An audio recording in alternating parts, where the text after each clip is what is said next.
Feels like Sunday mornings, doesn't it? It does. We miss Kajeski though. Oh my God, we do need Kajeski. But then it's like, hello, hi, Four Loko is delicious.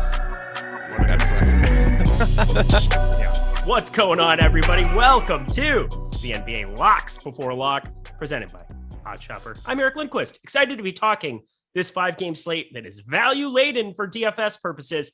I've already got a lot of prop bets in here. I'm going to talk about some more of them because we've had news throughout the day. You need to be reacting to that news, and the best place to go check it out is OddsShopper. And the best person to hear it from, how to react to this news, is my friend from the NFL streets, now the NBA streets. He's Matt Savoca at Draftaholic on the Twitters. My dude, how you doing?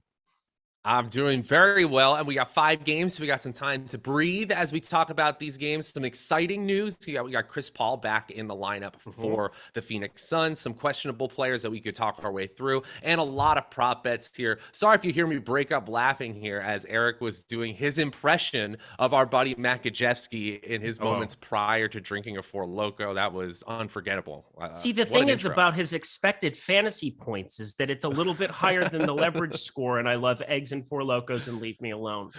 I have not seen a movie since 1944. Killing me. Oh man, I miss those shows a lot. I can't wait to get back into those NFL streets, but also excited for this 5-gamer tonight. This should be a good one. Oh, it's going to be a fun one, guys. And oddshopper.com is going to be what we're talking about here. Why? Because it's the best place you can possibly go to find bets in 30 seconds or less. Every single game is grouped for you. Every single bet type is grouped for you. You click on a team. You can click on exactly what you want to bet from them. You can click on the player, and you can see all of the bets surrounding them on every single sportsbook. Helps you shop for the best lines instantly. That makes it the best place to go for your sports betting needs. And for me, out here in California, even in those non-legal states, there are spots where you can play props, and I do it over on Underdog. I do it over on Prize Picks specifically. Check out both those sites. They're going to help you the information here is going to help you win over there as well. Before we get to it, though, I do want to say MVS trade reaction. I know that you're the NFL guy, and I just want to throw it out there right away. How good of a fit is Valdez-Scantling underneath this Kansas City offense? Look, could he be a middling player that, barely shows up in, except for a few games here? Yes, I don't think that's the case. I think we're going to see some huge performances in terms of best ball and DFS. This is the exact type of profile we want to target. The most accurate quarterback in the league, the most explosive playmaking quarterback in the league, and a player who has averaged 15 yards per reception each of his first 4 seasons, 98th percentile speed score at 6'4". Yeah, that'll work for Patrick Mahomes. I know you were getting excited over on Twitter. We were talking about it. Oh, I was just getting all kinds of feelings everywhere in the body places. It's going to be a lot of fun to be watching. Yes, Jordan Klein. That's exactly what I said. You heard me. You heard me right. Check out Matt Savoca. He's going to be doing a lot of best ball NFL coverage here. We have the NFL draft coming up. We have so many things that are going to be in full swing here. We're not going anywhere. NFL's a year-round thing now these days, but so is the NBA. Let's get to it. 5 games, plenty of time here in the next 23, 24 minutes here to cover it. Let's start. First game on the board. Locking Cleveland +5 at Toronto, 2:15 up in Canada. Oh, Canada. What are you seeing from this game, Mr. Matt Savoca? So a lot of these lines, even as I was prepping for the show less than an hour ago, they already start to move a little bit here and there. And understandably for this game, especially because you got Gary Trent questionable, you got OG Anunoby questionable. I still think one of the most surefire things you can bet on is the playing time for Fred VanVleet in this one. So a bunch of overs are popping. I really like over 3.5 rebounds in the last month. He's averaged 4.5 rebounds in 37 minutes per game. Over the last 10 games, it's been a little bit less than that, but it's really been just the amount of playing time and the amount of uncertainty in the backcourt for Toronto that's leading me here. Cleveland in defensive rating, they've also fallen off quite a bit. They're 23rd in the NBA over their last 10 games in defensive rating and just 20th in net rating. So the fact that we've got VanVleet projected for 38 minutes isn't crazy at all. We've got him at nearly 4.5 rebounds as a median projection. He hits the over here over 61% of the time. I think it's at -118 now. That's a implied probability of 54%. Still a really solid XROI to start the day. Good to see all the people here in chat right from the get-go. We've got Dave. We've got so many other people. DM Brian 007, you're my dude. Malakar, David Estrada. Appreciate you guys hanging out. Smash that like button as you get in here. We need to build that up here for both Matt, for myself. We need confidence coming into the segment. I love all of those, Matt. Looking at Fred VanVleet, I think the over on rebounds, I mean, it just seems like it's a little bit undervalued there. I think it makes a nice piece to single game parlays. I know all you kids out there in legal states love those. Fred VanVleet over rebounds makes a nice package here, but so does Lauri Markkanen, taking under on the rebounds here.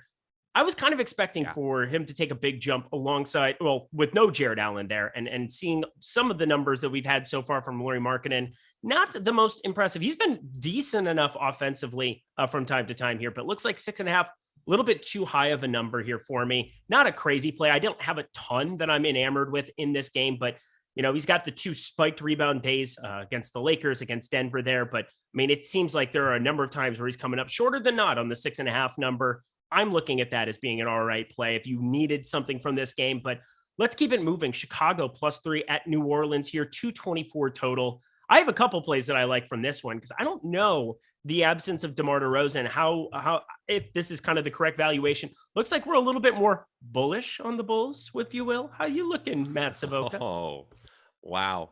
Yeah, I mean, I do think the Bulls are interesting here. For me, the fact that Ingram is almost definitely not playing. We might see a return of Larry Nance, but I really like the overs here for Jackson Hayes. I think the big man's going to play a ton, and over 5.5 rebounds, over 10.5 points looks equally interesting to me, but I would go with the rebounding prop personally. In the last month in his starts, he's hit the over on this prop 58% of the time. He's averaging about 6.5 rebounds per game in 28 minutes over the last month. And we've got him near 29 minutes as a median projection tonight against Chicago, who, oh, by the way, have been really bad defensively over their last 10 games, 25th in defensive rating.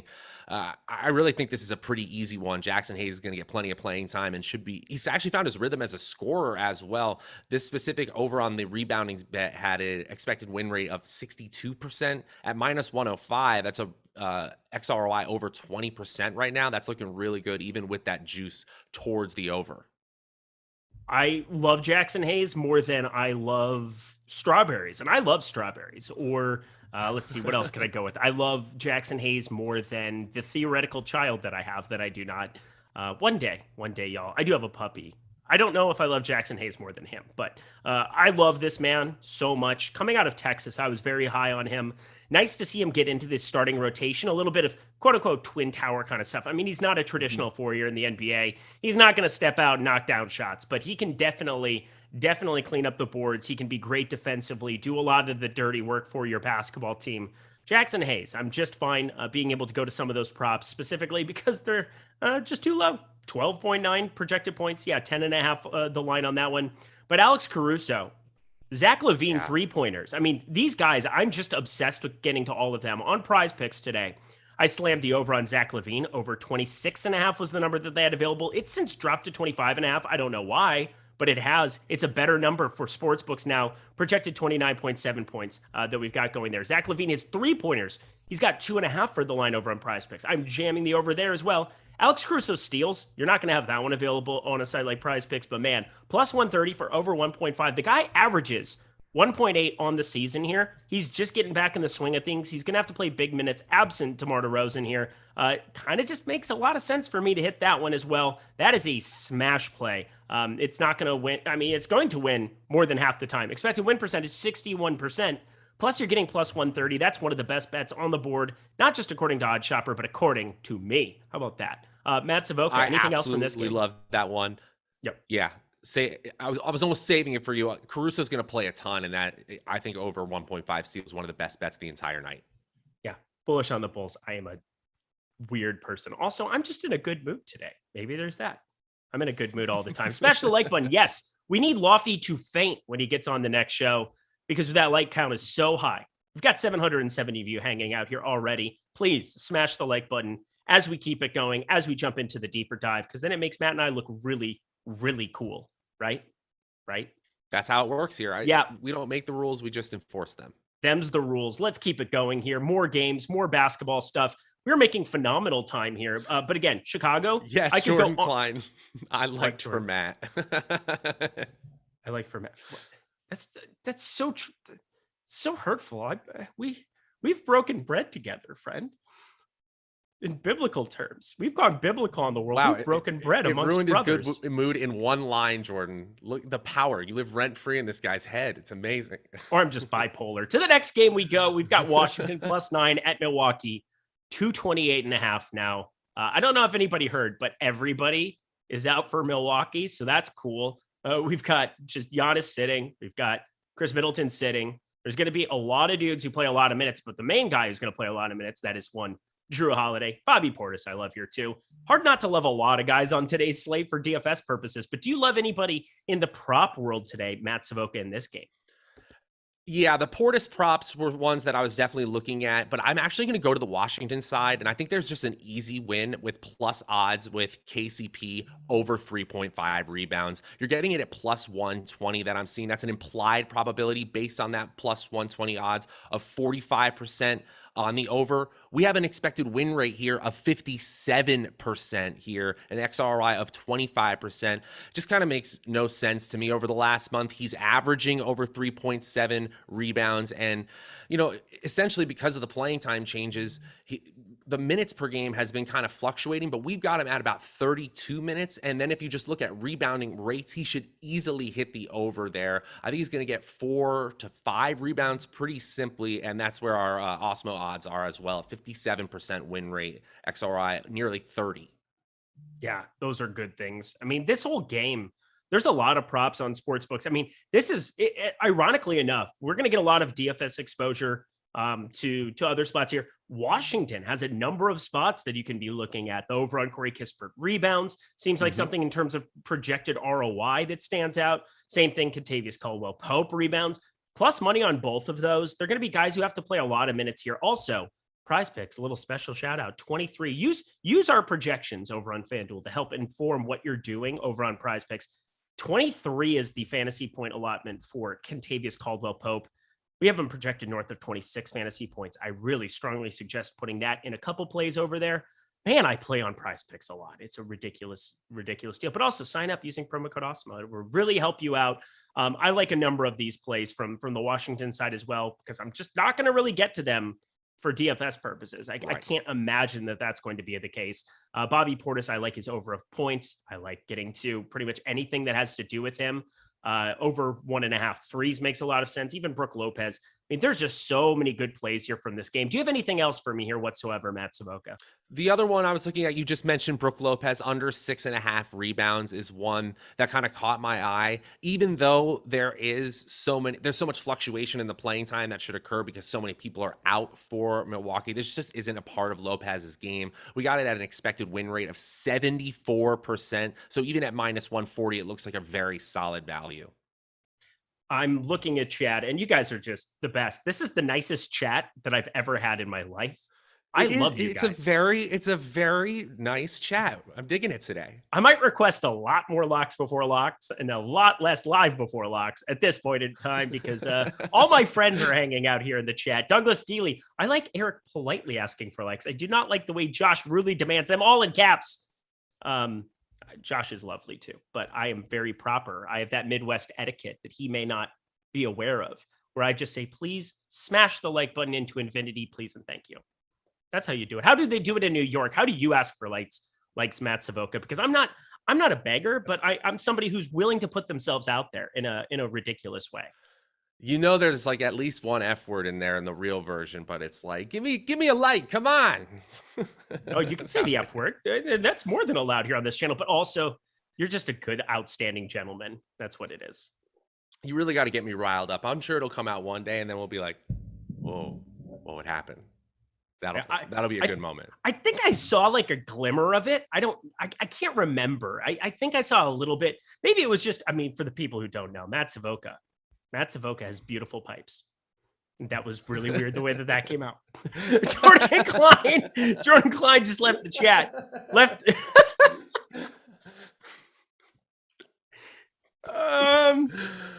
Thank you for the compliment. Wow. You're very welcome. Well, I guess we keep going. Eric, love you and live before lock. That's how I win money. Shit my Benjamins. You're welcome. Okay, back lay the pipe, Matt. So I've got third leg Greg. That was from me, and now lay the pipe, Matt.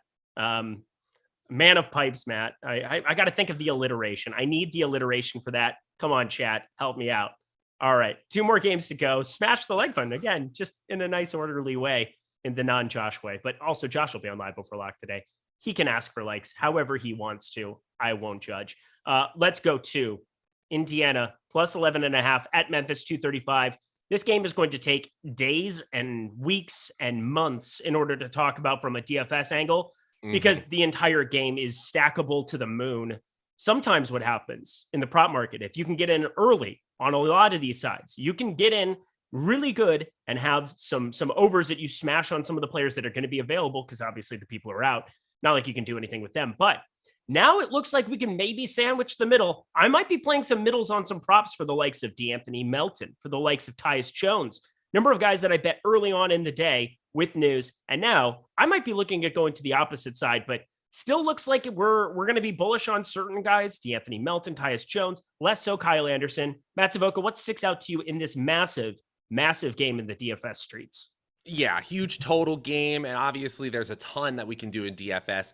Before we go to a player prop, and I've got one for us, but there is a wild bet that it only hits. The expected win rate on this is 20%. It only hits 1/5 of the time, but it's sitting there at plus 520. Indiana money line, I think is a wild bet, but it is a value bet if you look at our tool. I don't know.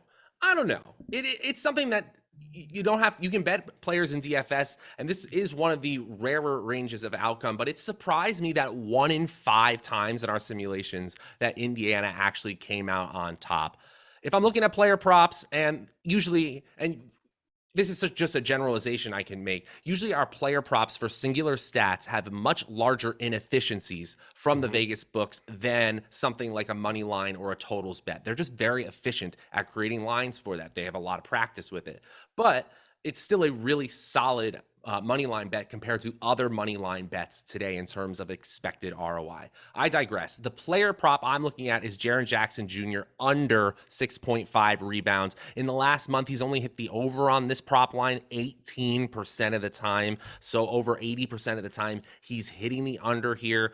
He's averaging 4.9 rebounds. So I don't know why over his last month of play. So I don't know why it's sitting at 6.5. I get it that the personnel changes might affect him a little bit, and Indiana Indiana is below average defensively, but I think we just go with the base rates here. His projection is right about there. 5.5 rebounds in 24 and a half minutes of play is what we got on Awesemo.com. This is an expected win rate of about 60%, and it's at plus odds last I checked, plus 115, implying a probability of about 45 to 47%. So that's a really solid value. I am a conscious head nodder. I listen. I try to listen to my co-hosts as they're going on. He talked about Indiana money line. That is madness. And I'm looking at the expected ROI. The NBA Awesemo betting model, completely free to it. And I understand there's a 5% expected ROI plus 438 looking like the prevailing number. I mean, you are a braver man than I in that kind of a regard. I mean, I would want to see Tyrese Halliburton in because I don't think there's a chance in God's green earth that they have the opportunity to win this game if Tyrese Halliburton is not on the floor. I agree. I think he's on the floor today. So maybe you just bet it now because maybe it'll change in that kind of regard. But in the event that Tyrese Halliburton plays, I will run as far as I can in the other direction, away from just about anything there.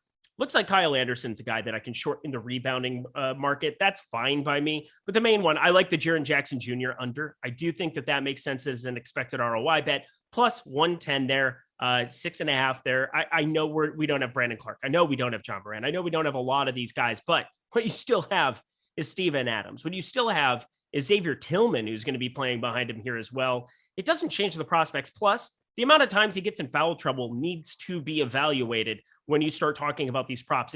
It's not just like averaging out his rebounds on the season because he averages 5.9. So obviously the under with plus money, there's that. He gets in foul trouble so frequently that there's an opportunity for 25 minutes in a spot where he should on most times be playing 35 minutes. Now, if he stays out of foul trouble, you're probably in a lot of trouble for this, but you're getting plus money to incentivize it. I think taking the under there is a prudent play for sports books today. And so do you, from what I heard, correct? I dig it. Hey, I also want to talk about something that I'm seeing in chat right now. And I think it's just like a great talking point since we have a minute here. We just got a few games left. Brian in chat talks about Caruso and this over 1.5 steals bet. Why? Why in the world is it so high in terms of expected return on investment on OddsShopper? And now we can't guarantee anything at sports betting. And he's saying Caruso has gone over 1.5 steals only once in his last 12 games. And what you will see often is that because we run simulation-based projections, is that we can create percentage chances that these bets hit, these singular stats hit. And often the highest expected ROI bets are on players who, at first glance, if you looked at their base rates out over the last month, over the last 10 games, over the season, it would look like a low percentage bet. But because of changes in personnel, because of changes in game environment, we believe that there is some sort of change that might actually help them get to the alternative in this regard. We realize it's injuries. We realize Caruso is still being ramped up in terms of playing time, and his defensive rates in general over a longer period of time show that the over on this bet hits at a higher percentage than we would think. That's why the XROI is good. If it happened more often, the value would disappear. I digress. Also, think about it. Alex Caruso, it was a wrist injury, so it's not like there was any cardio kind of concerns that you had there for him coming back into quote unquote game shape. I mean, yeah, I don't think he was just sitting on his butt doing nothing the way that you might have to with a hamstring injury or something else like this. This was a wrist injury. He's ready to rock. And he is just one of the best defenders, individual on-ball defenders you're going to find in the NBA, which is just crazy to say. He was that at Texas A&M. He was that with the Lakers, and he is that in the NBA. He's now ramping up the minutes. He started kind of in the mid-20s. He's played 33 and 30 the last two. And sure, yeah, he has not exceeded 1.5 steals in the last 4 or 5 games. That is a correct statement.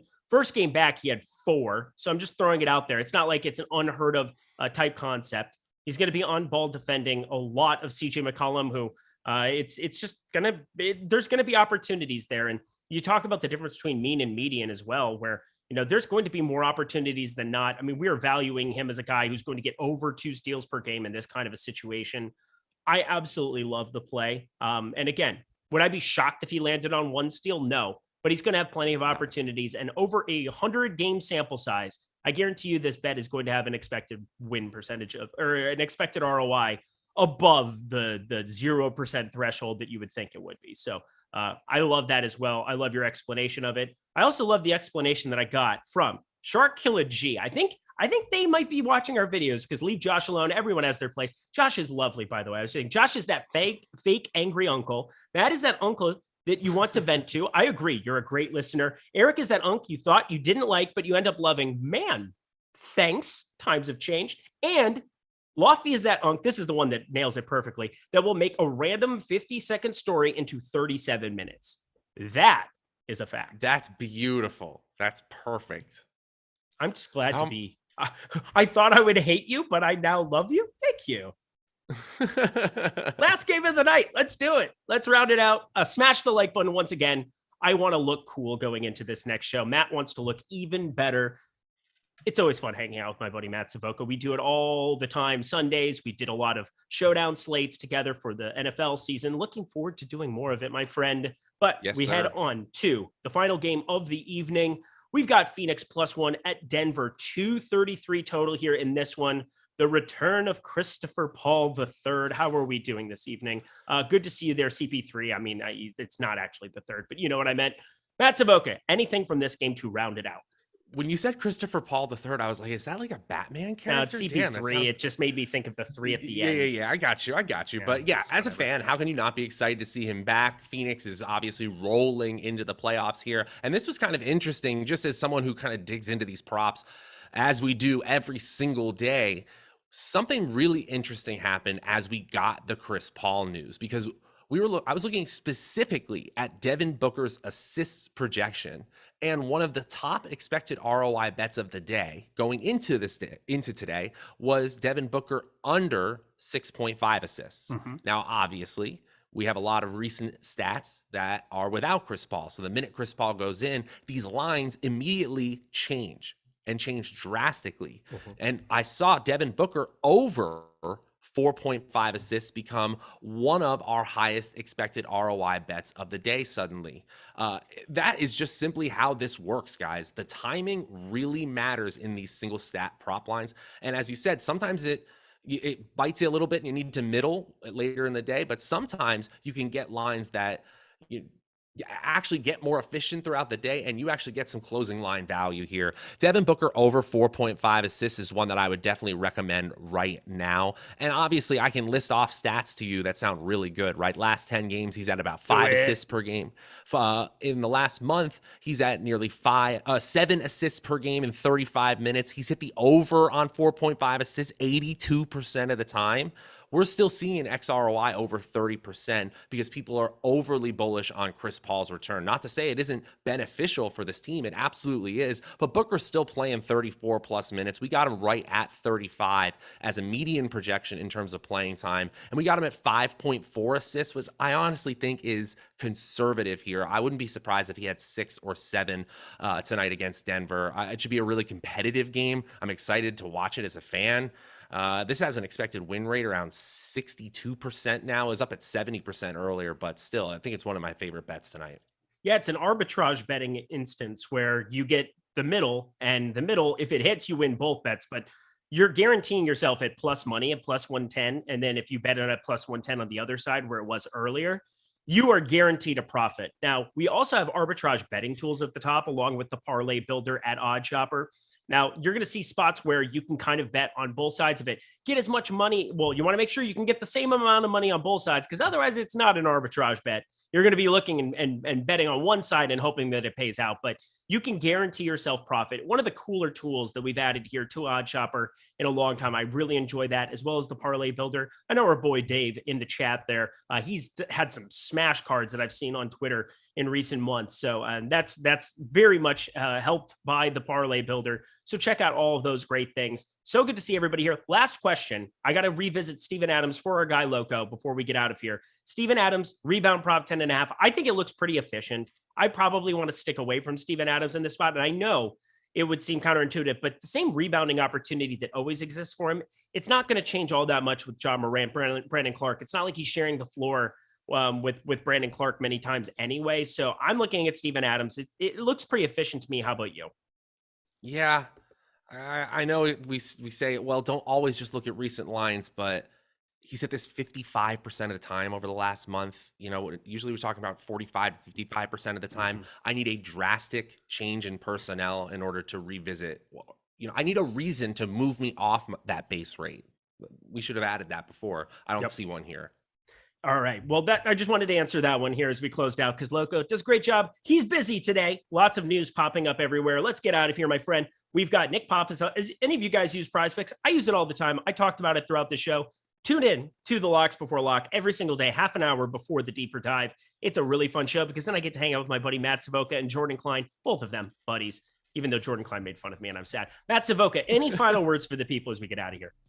Let's win some money. Thanks for hanging out, guys. All right. Go Blue Devils. We'll see you guys later.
What's going on, everybody? Welcome to the Awesemo.com NBA Deeper Dive presented by Odd Shopper. My name is Dave Loughran at Lafayette_D on the Twitters, joined by Adam Scherer at Ship My Money DFS, breaking down a 5-game Thursday slate that since Josh and I did the strategy show just got really, really interesting throughout the day, Adam. There was a point around like 2:30, 3 o'clock where I think I probably got 70 alerts within a 3-minute span just from today and yet tomorrow. Yeah, that's about the stretch where I was finalizing who I was going to talk about in my tournament plays video. So then I messaged Greg and Chris and said, hey, I think we need to figure out if we start putting these out earlier or later, which we prefer. But right now might not be the time to do it the rest of the year. Oh, dude, what a terrible. Do you remember writing the deep dive? And Yes, I do. and like you'd put it together. You'd spend some time on that. I used to do it too. You spend a decent amount of time on that. Sometimes like up to 3 hours. Put it out, and then the moment it's published, Giannis is out or Jokic is out or both of them are out. And then everything is irrelevant. Yeah, exactly. Yeah, it's nice now at least. And I hadn't actually recorded it yet either. I was just like, I had gotten like stats together and all of that and was about to go. And then it was like, oh, Memphis is resting today. And so are the Pacers. I guess I'll just wait for our stuff to update and do it all over again. You know it. Happy to have you guys with us. As always, 235, now 36 likes because I just hit that. Now 240. All right. Not bad. Usually it's a lot lower than that. So nice work on the locks before lock team. But more than anything, let's just get to 300. We got over 1,300 people watching, 60 to get there. We'll try and get to 5. Believe it or not, it does help us. People always ask, like, why do you care about likes? I don't. I care that we keep the lights on around here, and it helps us with the channel. So much appreciate all you who take that single second to hit that thumbs up button and subscribe to the channel. We are 74,700, so 300 away from 75K. You guys are the best. And if you want to join the channel, hit join down below. Get the free super chats each month, the custom emojis, those sweet badges as you see in chat, many different colors depending on how long people have been here. And we'll always prioritize your questions and comments along with our Discord members. So yeah, the Discord, someone said, shout out to Josh Engleman. Process show needed to hit that Suns line earlier. Yeah, you did. We talked about it on the strategy show. I had that in the props video today over at OddsShopper. Our betting model had it as a clear hit for Phoenix, which means they're just going to get their dicks kicked in now. But yeah, the Suns were 4-point dogs in the opening line, Adam, which was odd. They were what? 4-point dogs today against Denver with Chris Paul like potentially playing, and now he's playing. So it moved to +1 now. Yeah, that's strange. I thought so too. Watch like Devin Booker's out and something crazy happens. Right. But as it is, you just gotta, beat the closing line. 352 likes. You guys are the greatest. Appreciate it. So first question, as always, thoughts on this slate as it refers to overall structure of it. This morning was different, but now that Giannis is out, now that DeMar DeRozan is out, just a lot of news. Brandon Ingram doubtful, not nearly as big there. Are we looking at another? Oh, and Indy's got some news as well that we got a few guys out. Is this a clear stars and scrubs slate even for a 5-gamer? I mean, kind of, but there's only one star with Jokic. So right. Well, I'm so okay, like maybe 2 9K guys and right. Jokic. Can you put? You know what I mean? Yeah. No, I was gonna say like it's another slate that's gonna be really high scoring most likely, and there's plenty of value on it. It's just like, yeah, there's no real top tier outside of Jokic who's going to get a lot of ownership because it's going to be easy to get there. But yeah, I mean, Drew Holiday, Zach LaVine, likely to be 2 of the most popular players on the slate. Vooch is going to be really popular. They're all in that like 8K range. So it's not even like the 9K range, really. I think it's mostly like there's a ton of guys around like $8,000 that you'll be able to get a few of them pretty easily. All right. Laffy was in here for a whole 3 minutes before he hit the like. Not good for business. I know, man. I'm slack, but I'll never hit the like until I'm on my own show. Call it selfish. I call it self-preservation. I forget to do it like 98% of the time, even when I'm on a show. Go ahead and hit that. I already did. Go ahead and hit that button. I already did. Why don't you take a seat? Why don't you take a seat? Wait, so somebody said, I wonder if Adam hates the Grizzlies like Laffy. Do you like hate the line today, or do you not? Are you not a fan of the Grizzlies? I said that the Grizzlies aren't winning the finals, and that a team like the Grizzlies is a very good regular season team. They've got a lot of talent throughout the starting 5, pretty decent bench, but those teams don't win championships. That's all I said. Yeah, they need another piece. They are. Yeah, that's really that's literally all I said. Yeah, no, I agree with you on that. I was gonna say, but like, how can you not like this Memphis team? As far as like they're so fun and they're very fun, but that doesn't mean. I mean, I'm a realist. Listen, nothing I said is wrong. They're 24-1 to win the finals, and they're and they're second in the West. You know what I mean? So it's not a crazy thought. No, I think it's crazy to think that they like are more than a very long shot to win the West. Yeah. Well, I mean, even a Utah team, very good in the regular season, tough to beat. Then you run into buzzsaws when you go up against like elite caliber teams with superstars. You know what I mean? That's all. Yeah, and I mean, like you can start to make the case for Morant as a superstar. Jackson has that sort of ceiling, but isn't on that level yet. I mean, they have, I think, one of the like if you were betting teams that win a title over the next like 5 to 7 years, I would think Memphis is one of the better teams. Sure. Yeah. Hey, Laffy, Celtics to win the East at 7-1. What do you think? They're a good team. I mean, they're a great.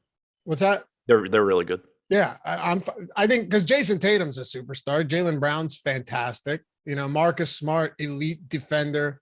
They have the pieces. Sure. I have them at 22-1 to win the title. Okay. You mean like that's what the book is showing, or that's where I bet it when I was in Nashville. You bet them at 22-1. Okay. Nice. I wonder what it's at now. Yeah, I'm not sure. I haven't looked. I'll tell you, and then we'll jump into these games. 11-1 to win the NBA championship. Yeah. Wow. Plus 1,100, dude. 6 best odds. Nice. What's Denver? What's Denver at? Denver? Yeah. 30-1. Okay, that's what I bet them at. Okay, yeah. Suns are plus 290. Best in the league. Next closest is the Nets at plus 450. Warriors are third, which seems like I don't know. It seems a little high. I don't. Do you really eat dry cereal and drink milk out? No, I put my cereal in milk, and I have a glass of milk. Along with your cereal and milk. Right. Yeah, of course. All right. Keyshawn Moody, you say Tatum's a superstar, but Morant not yet. I think something was in your cereal. I'm not even the one that said it. What? I'm not even the one that said it. No, and I never said he wasn't a superstar. I said they needed somebody else. That's what I said. But would I rather have Tatum in 2022 or John Morant in the finals? I'd rather have Jason Tatum right now. It doesn't mean a couple of years I wouldn't, but right now I'd rather have Jason Tatum. Yeah, I agree. And again, the odds bear this out, so whatever. Anyway, talk a little bit of basketball. I love these conversations. Very good stuff. Makes me happy. Let's get it going, chat. Let's hype this shit up. It's 1,600 people watching tonight. We'll add to that. Already 450 likes. I mean, what are we doing here? This is crazy. Must be Jordan Klein. Rocking the Tua Tagovailoa jersey. Looking good. Got the hair kind of parted to the side today. Doing something different over there, pal? Yeah, I think so. You went from like Scarface to high school senior picture. That's good stuff. Yeah. I do like that jersey, though. All right. Let's make it happen. Let's kick it off with Cleveland and Toronto. Cavs plus, that was good. Cavs plus 5, 215 total. By far the lowest on this slate. By not even close. But I say we do the obvious here and kick it off with Darius Garland, who has not only been a double-double machine, but he's been like a monster double-doubles each and every night. The guy is wildly impressive. Yeah, he is. We haven't had an ownership update in a couple of hours, but in the most recent ownership run, Garland's projected for 11% ownership on DraftKings, which I think is really interesting because he's overpriced relative to the alternatives on this slate at 9,700. But because of the amount of value we have and the amount of mid-range plays we have, I don't think it's going to be that difficult to get to guys, even if they are a little bit overpriced here and there. And when you get slates like this, where there are such obvious plays like Drew Holiday, like Zach LaVine, it does make it so players like Darius Garland that are still extremely good and have extremely high ceilings, their ownership does get pushed down. And it's kind of nice, on 5-game slates to be able to say, I'll just play some Darius Garland to be contrarian. So not to say that he's a priority at all, but I do think if you can get to him in tournaments, it's not bad. I mean, he's averaging 40 minutes per game in the games that since Jared Allen went down in those 9 games. I mean, I think from a projection standpoint, you should probably be looking at like 38 minutes or so. So I think he's fine in tournaments, but pretty tough to prioritize just given how expensive he is. Okay. Where was that? Oh, Uptown. So you're getting the Garland double again, Luffy. Yeah, that's been money for us for a while now. We've been hitting that almost every time he plays. Earlier I looked and it wasn't as nice as it's been because we've been getting it. We were getting it at plus money a week ago and like minus 110, minus 120 this week. But I think now it's even crazier. So I stay. It's where is it? Can't even find it right now. It's not up. That's weird. I don't know. That's super weird. I have to go back. Doesn't make any sense. All right, it's besides the point. With all of the other value that we have and some of the good top tier plays, by top tier, I mean like 9K plus, and even some good mid-range plays with some of like, John Morant ruled out and DeMar DeRozan out. Does anything else from Cleveland make sense? Because Markkanen looked okay earlier in the day. Some of these guys looked okay earlier in the day, but not quite as appealing now. Nothing from Cleveland stands out as far as priorities, and the reason is just that Chicago is missing one of their main players. Memphis is missing a couple of their main players. Washington is missing one of their main players. Milwaukee's missing two of their main players. 4 of the 10 teams on this slate are really shorthanded. Actually, and Indiana's missing guys too. So like 5 of the 10 teams on this slate are very, very shorthanded. So anybody on a team that isn't missing 1 or 2 main rotation pieces is just going to be difficult to get to. But that does, kind of like I was saying with Garland, it does make them candidates to be, high upside, relatively low chance of success plays in tournaments. And that applies to Garland. It applies to Evan Mobley at 7,800. It applies to Lauri Markkanen, Kevin Love not getting any ownership. And if he happens to play 26 to 28 minutes, which isn't very likely, but if he did, it would be a good play. So Cleveland, I don't see anything that I can really prioritize, just given that it's essentially a healthy team, and where it isn't, the prices have already adjusted. But there are still very high upside plays that aren't going to get much ownership. Kess fan, if I'm wrong about the Grizzlies, you know where to find me, fella, right here. So yeah, they're not winning the finals though. On the Toronto side, are we still Gary Trent? Last I looked, he's still got the Q tag, right? Or yeah, he does. Okay. Just wanted to make sure, because has Anunoby still not been ruled out? No. As of the 5:30 injury report, Anunoby and Trent are both questionable. Okay. I'm assuming Anunoby doesn't play, but I am a little surprised he's still questionable. Anyway, Pascal Siakam, 8,500. Trent is out. Anunoby remains questionable. Did we just get that right now? Yeah. Look at that. Look at that. And yeah, props to our ownership for having Trent all the way down there. I'm assuming. Okay. Yeah, well, I guess Anunoby could actually play, but okay, Trent's out. How does it affect this Toronto team? So if Anunoby is in, then we basically just run back what we've been seeing from Toronto, where you're probably going to get Achua starting along with Van Vliet, Barnes, Anunoby, and Siakam. If Anunoby is also out, then you probably get the Birch and Achua starting lineup that I think they had used recently when Van Vliet was out. Correct me if I'm wrong, but going from memory, that's what they did the last time they were missing 2 of their starters. Yeah, last game you had no Van Vliet and no on the 21st you had no Van Vliet, no Achua, no Anunoby, I mean, and you got Birch starting alongside Achua. So I would expect that to be the starting lineup if Anunoby is also out. Does it make you like the spot starts, or like Sorry, it was no Trent last game, not no Van Vliet, but yeah, same thing. Okay, so no Trent and no Anunoby. Right. How many minutes did we get from all of them in that game? So the game, there were a few minutes of garbage time at the end, like 4 minutes, but you got 35.5 from Barnes, 37 from Van Vliet, 38 from Siakam, 30 from Birch, 27.5 from Achua. Young played 14. Boucher played 33. Okay. So Birch got 30, huh? Yeah, they went with a really condensed rotation. Armani Brooks played about 10 minutes outside of garbage time.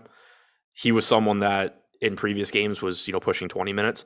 So they basically just scrapped him and then gave even more minutes to Birch and Boucher.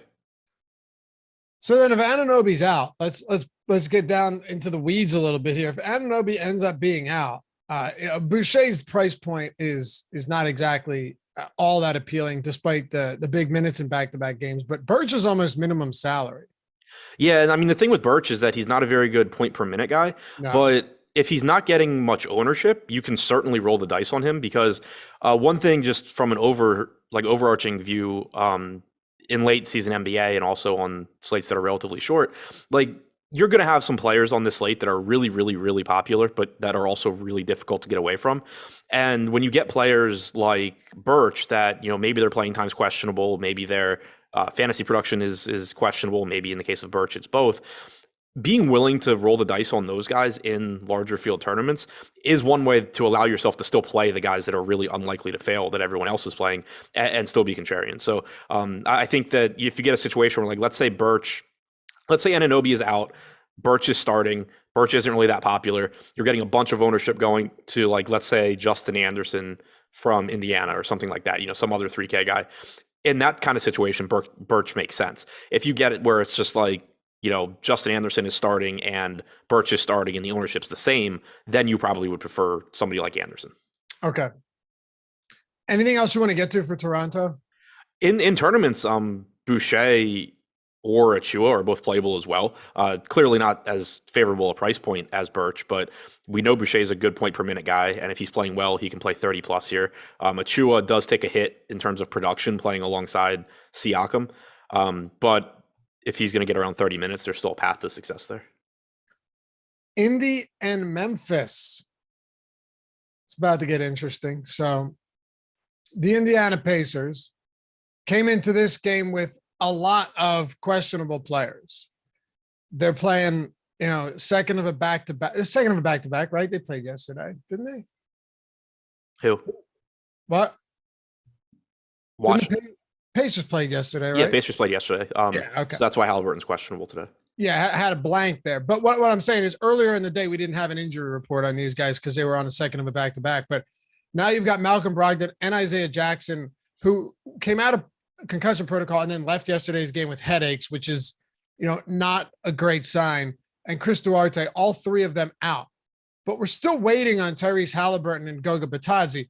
This is huge, not only for that reason, but also, you've got a pretty high total in this game, 235. They are huge dogs, but you're going to reach a breaking point eventually if, like, say Halliburton and Bitadze are out, and it won't even matter for blowout purposes. You're just going to have insanely condensed usage on this team and probably a lot of minutes regardless. So let's start with just assuming that Halliburton and Bitadze play, and then we can take it from the approach that they don't play and hit it from both angles.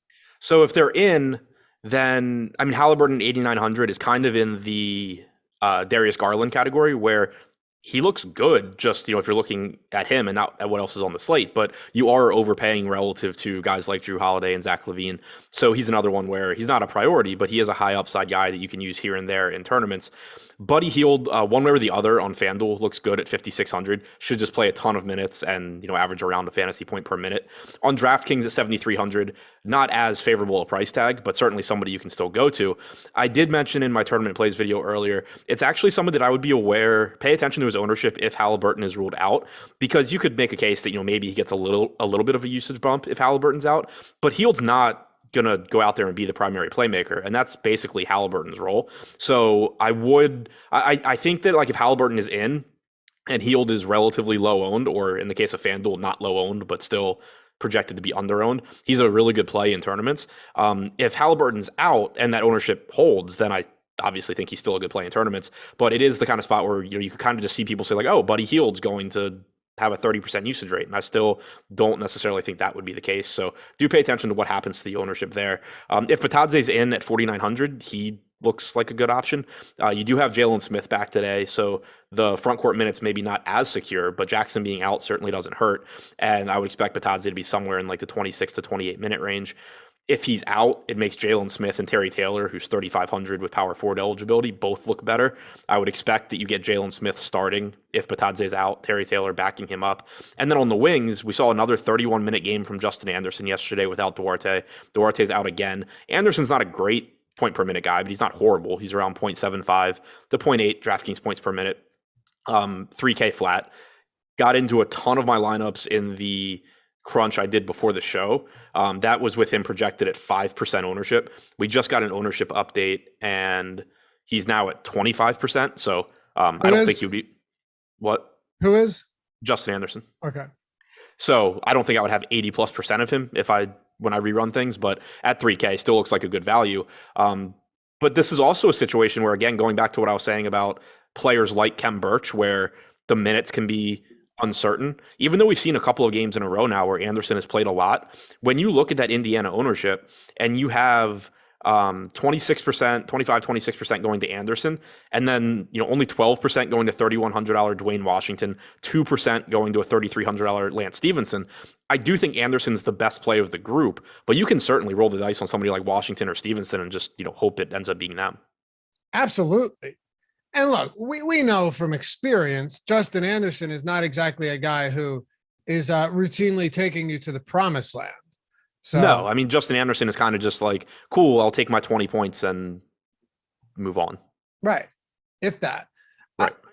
What's interesting to me is if Halliburton sits, and I think it's possible, I mean, this team has nothing to play for. Does Lance Stevenson become your primary ball handler? I would think they go to Kiefer Sykes or Dwayne Washington, but it could be Stevenson. Okay. I'd be really interested. I'd be really curious in what the starting lineup is if Halliburton's out. Me too. Because go ahead. So like if they were to start Kiefer Sykes, he's 3K. He's not a great point per minute guy, but he's not terrible.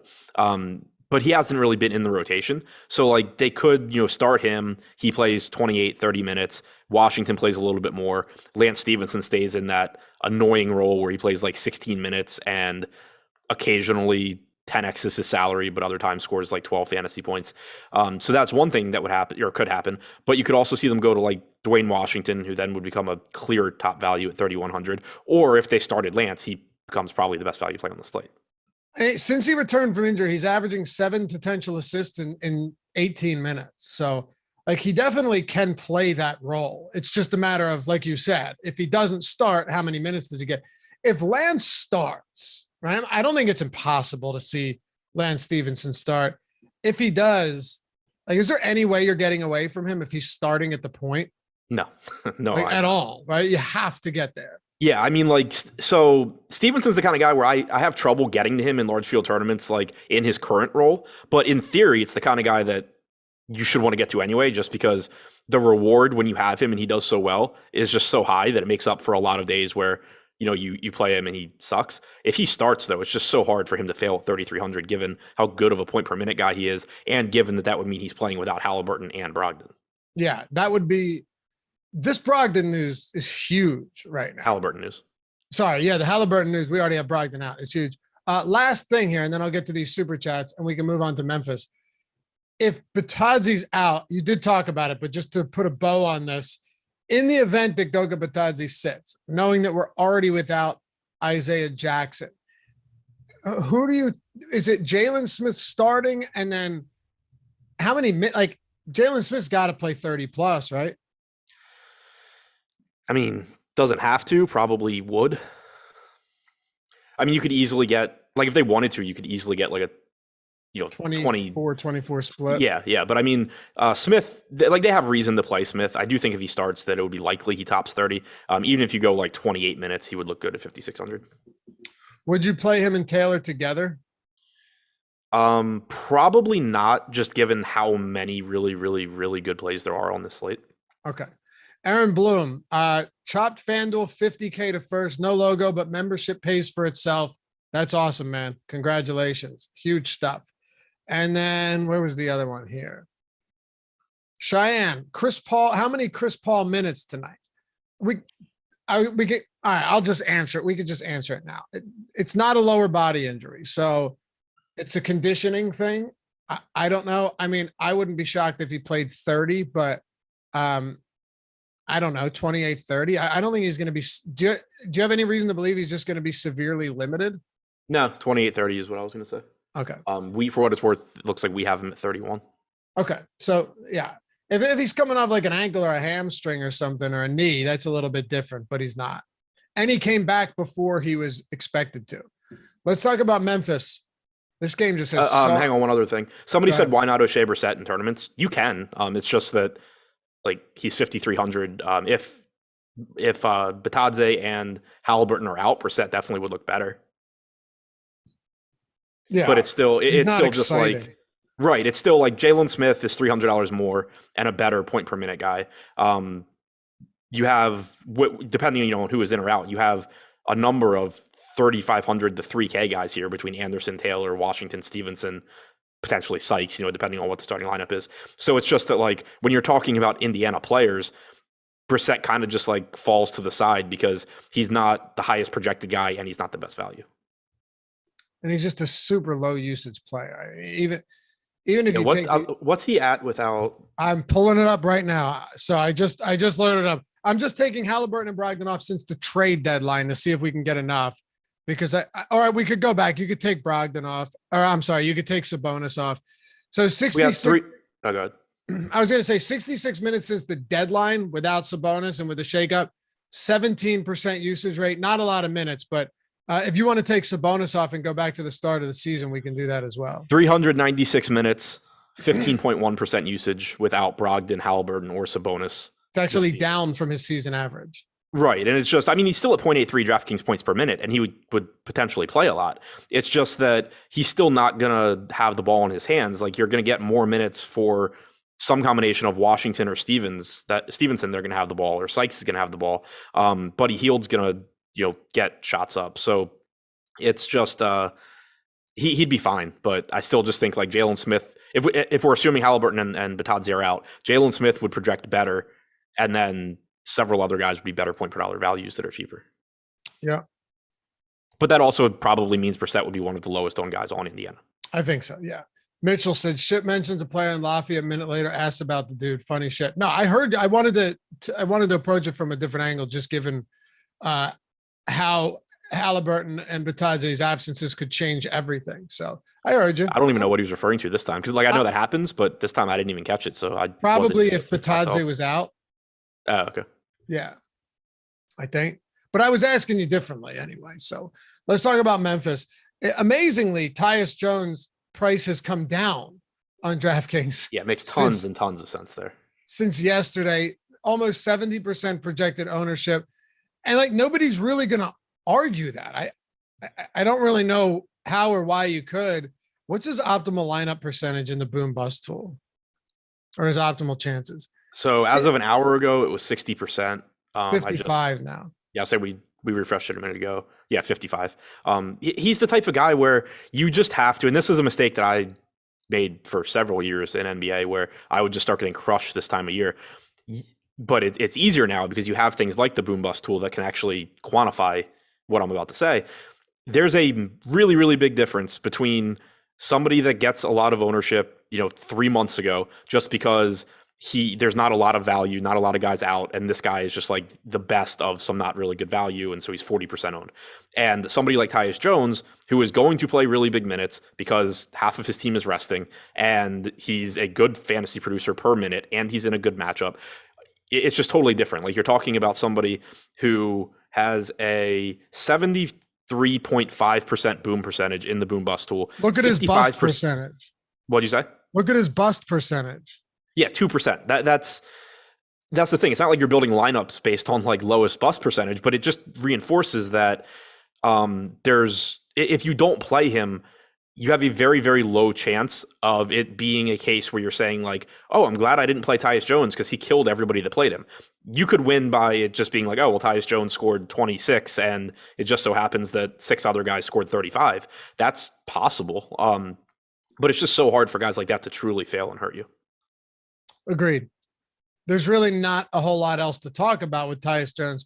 I actually think the rest of Memphis is a lot more interesting from an overall strategy standpoint than Jones is. Yeah, so do I. Yeah, just the only thing strategy wise that makes Jones somewhat interesting is that you do have so much other value on this slate too. But the thing is that a lot of those other value pieces are more mid range guys like Vooch, Levine, Holiday. Maybe Jalen Smith, maybe Buddy Hield. You don't have a lot of cheap guys that you can actually feel confident in their minutes. Even the cheap guys we talked about on Indiana, I think there's a very good chance that one of those cheap guys, whether it's Anderson or Stevenson or Washington, end up being a very good value, or Terry Taylor. But going into the game, you can't look at any one of them and say like, yeah, I'd be shocked if he doesn't play 30 plus in a close game. Let's prioritize this Memphis team a little bit outside of Tyus Jones. So we were waiting, or at least looking at this earlier as, all right, John Morant might not play. The rest of the team isn't even on the injury list. And then we get news that things change up quite a bit. And Jordan, by the way, I think I didn't go out of order. Never mind. We're fine. And then we're good. Yeah. Okay. And then we get news that you have no Dylan Brooks or Brandon Clark. So, I mean, the Dylan Brooks news throws everything out of whack. DeAnthony Melton becomes a much better play. Now, Desmond Bane, even at 77K plus, becomes a better play. Are you still sticking to 3 Memphis Grizzlies? And how are you prioritizing the non-Tyus Jones guys? Yeah, I think 3. I kind of was thinking about this earlier when I did my dummy crunch, but again, there's just one of the factors in trying to decide how many guys you're going to play from a team, in addition to slate size, is just like how many good plays are there, because that helps to determine opportunity cost per position. And since we do have like half of the teams on this slate resting guys, I'm still just sticking to 3 most likely. Once I have so let's say I have Jones, Bane, Melton, or whatever. I could still play Jaren Jackson, but I'd probably in that particular lineup rather just have somebody from one of the other teams. So I'm still planning on sticking to 3 for the teams that I like the most. Okay. Anything else for Memphis? Yeah. So one thing to keep an eye on here is the starting lineup, because it seems like everybody's expecting DeAnthony Melton to start, and I don't think that's going to be the case. But I think he's a good play one way or the other. He's without Morant or Brooks on the floor. Melton's at 1.22 DraftKings points per minute this year. If he even gets 25, 26 minutes, he's going to be a good play. But I think there's a good chance that you get either Zaire Williams or John Conchar starting. If Zaire Williams starts, I'm not really interested. He's 0.66 DraftKings points per minute. But John Conchar is at 0.84 DraftKings points per minute without Brooks or Morant on the floor this year. He's $3,100. He's shooting guard, small forward eligible. If he's in the starting lineup, I do like him. Desmond Bane and Jaren Jackson obviously have high ceilings. Jackson's at 1.3 DraftKings points per minute. Bane's at 1.13 without those 2 on the floor. And then you could also get extra playing time from Kyle Anderson or even Xavier Tillman. I'd seen somebody mention him in chat earlier. I expect him to just be the backup center behind Steven Adams. So you're probably getting around 20 minutes from Xavier Tillman. He's a fantasy point per minute guy. Don't mind taking some shots on those guys either. Like Tillman's getting 3%. Conchar right now is getting 1. That obviously comes up if he starts, but sure, even if he doesn't start at 1%, that's not that crazy. No, not at all. This whole team is interesting. The whole team outside of Tyus Jones, everybody is really appealing. Well, at least from a tournament standpoint, you just broke it down nicely. I don't have anything else to say on that. Let's keep going then. We got 3 games to go. We just got through. Somebody said Zaire Williams always starts. Zaire Williams hasn't started since Dylan Brooks came back. Since what? Dylan Brooks came back. Yeah. So I have no idea who it's going to be, but I think the last time Brooks was out, it was Zaire Williams, but Zaire Williams has also been behind John Conchar in the rotation recently. Yeah.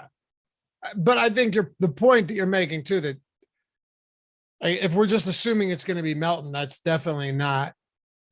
You might want Melton as the first guy off the bench. Right. I don't think Melton is the starter. It could be. Like he was starting early at the beginning of the year when Brooks was out, Melton was getting those starts. He started 13 games this year. Yeah. Yeah. So it could be him. But the thing I guess I kind of wanted to reiterate was even if Melton comes off the bench, I don't think you should be like alarmed and be like, oh no, Melton's not a good play. Like he is.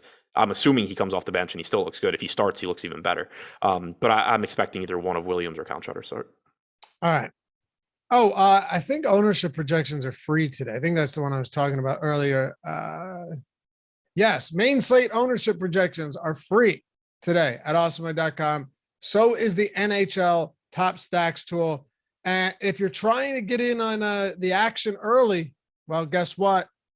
We got MLB early bird special. Jordan, I need to know what that is. What is that? This is let me just one second. This is a milk tea. A what? Milk tea? You ever heard of milk tea? I thought you said it's a melty. No, milk. That's what I thought he said. I can't say milk properly. It's milk. It's a milk Adam tea. can. Yeah. It's a milk tea. Yeah. Is it good? I'm assuming it's good. Yeah, it's fire. It's really good. This one's vegan, but it's still pretty good.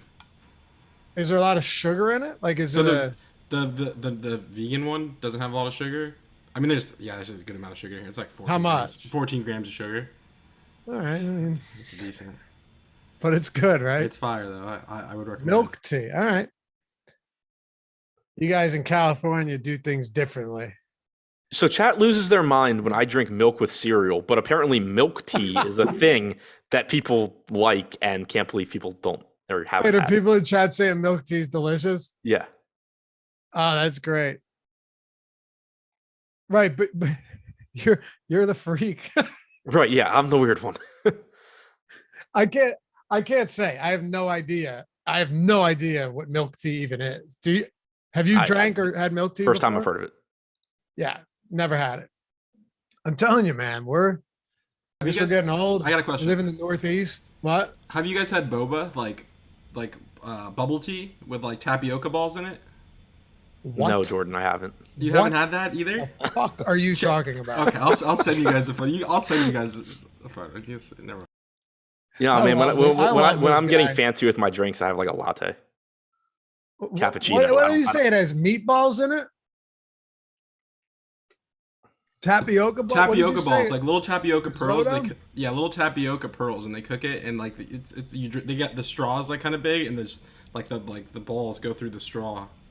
Pause. Okay. And then you drink it. Yeah. So that's it. Of course, Josh DMs me and says boba tea is very common, actually. And then he follows it up with, I don't know what the fuck this milk tea shit is, though. All right. Dude, it's so funny. Like, this is the type of stuff where chat is about to break. You know, stuff like this. Yeah, I was trying to I was trying to read through it, and I can't really read anything. I did see somebody say if Conchar starts and Justin Anderson starts, who do you prefer? I would say Conchar, Okay. but there also probably shouldn't be a massive gap in ownership. Okay. Other Jordan, than that, I saw nothing that involved the basketball player's name. Yeah, I can't read a damn thing. This is just flying right now.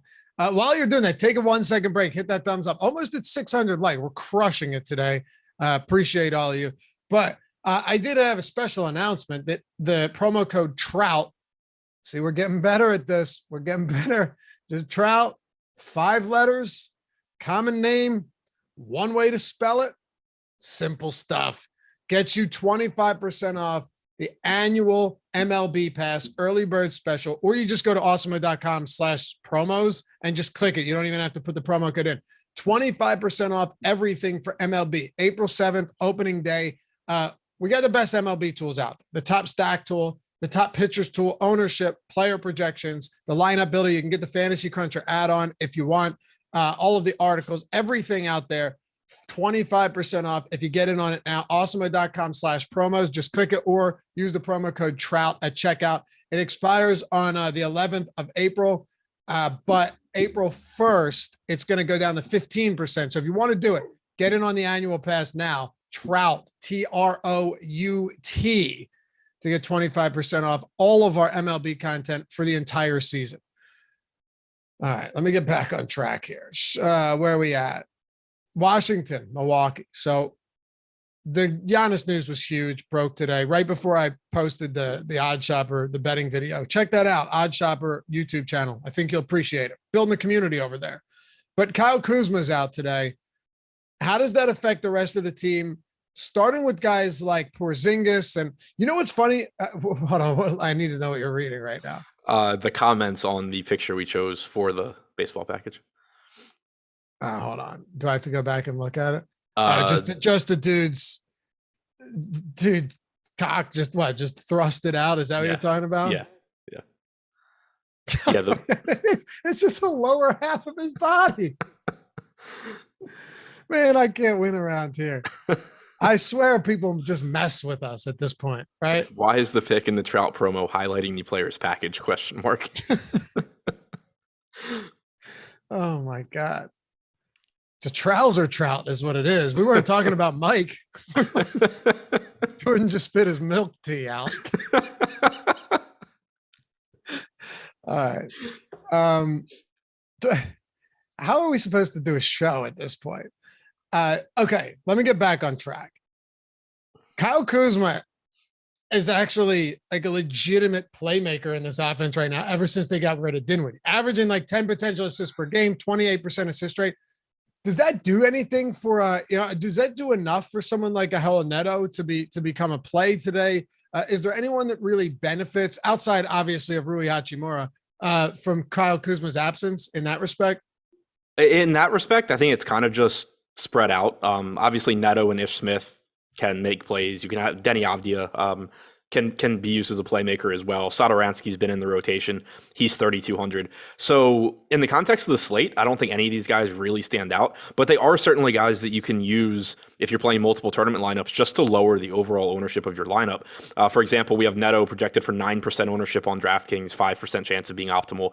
Satoransky at 6% ownership with a 9% chance of being optimal.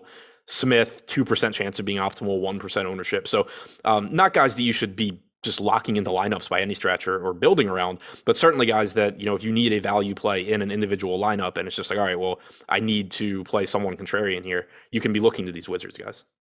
Okay. How much Rui are you comfortable with just now that we have a lot of other value? I mean, right now we have him projected for like 16% or 20% ownership, 15% chance of being optimal. I think he's fine. He should still get more minutes with Kuzma out. Should play upper 20s. 4,500 is a pretty good price tag for him. Like in that price range, I'd still prefer Tyus Jones, but I do think Rui is a good value. Okay. Anybody else for Washington you want to hit on? Yeah, Porzingis. He played 32 minutes last game, and that's huge because that's the first game since he came back that he's top 32 minutes, or top 30 minutes rather, or I think even top like 28 minutes. He played both ends of a back-to-back the last time Washington was on a back-to-back. So you've seen them just kind of easing up on restrictions. And then something I know Greg and I have talked about a lot is that even in previous games where he was limited, we know he was on a minutes limit, but in a lot of those games, he also was either in foul trouble or the game ended up being a blowout. So we didn't even have a really good sense of what his true minutes limit was. He's extremely productive point per minute for Washington. And there's a good chance if this game's competitive, you're getting 32, 33 minutes from Porzingis at 8,400. I think he's a really, really good option in tournaments, given that he's only a few $100s more expensive than guys like Holiday or Levine, and he's getting a lot less ownership. Okay. Let's talk about Milwaukee. Still 9-point favorites here. So there's that. What's their implied total today? Curious to see what it's come down from. Like 119-ish. Yeah, it's still the second highest on the slate. It came down about 5 points, but that's to be expected. Over at Odds Shopper, we've got some nice expected ROI plays here, like Bobby Portis points. We got him projected for 19.3. FanDuel's got the over or the prop points prop at 16.5. You guys should be using Odds Shopper. Most of you, I'm assuming, do at this point because it's free and you don't have to find the best bet. We just give it to you. So each player, each prop, it's right there. You know where the book is that has the best odds on all of them. It saves you a lot of money over the long term. Gives you the expected ROI, expected win rate, and our projections for every prop are right there next to the player. So if you click on them, I always click on them just to see what the other books are at, right? Instead of just seeing the best one, I want to see what the difference is. Like, for example, Portis minus 118 on FanDuel, minus 130 on DraftKings right now. We have 32% expected ROI on Brook Lopez over 1.5 threes. That's plus 165 on DraftKings, your best odds. I love sorting by team or just sorting by certain props like points, rebounds, assists, whatever it is. But yeah, check it out and check out the parlay builder as well. But while we're on Milwaukee, Adam, the Giannis news is massive because you're already without Chris Middleton. How much Drew Holiday do you want to get to today? A ton. I mean, it's just a complete mispricing at 8K. Like, he still looks like one of the best point per dollar values, even though he's a mid-range play. I can't get the stats to load for Middleton and Giannis being out over the last couple of seasons, but safe to say it's a bump in production for Drew in every category. So he should play a lot of minutes here. It's a good matchup. It's a good player. I don't have anything negative to say about Holiday. Like, he's another guy where he's going to be really expensive, and there are more comparable pivots for Holiday than for somebody like Tyus Jones, just because, like, you have Levine, you have Porzingis, you have Van Vliet, you have any number of guys around $8,000, but still looks like one of the best plays.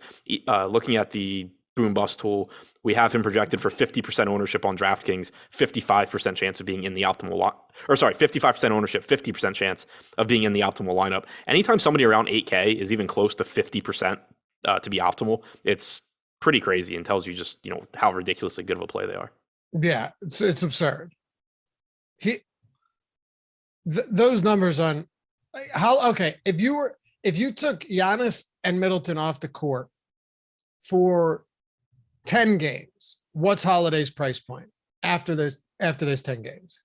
10K ish. Gotta be, right? I'm just saying, like, when you look at the disparity and where it should be with these guys off to where it is, it makes sense that he's getting this much ownership. Yeah. So I still haven't gotten the numbers to load on the total minutes off the court. He has played 3 total games since the start of last season without either one of Giannis or Middleton.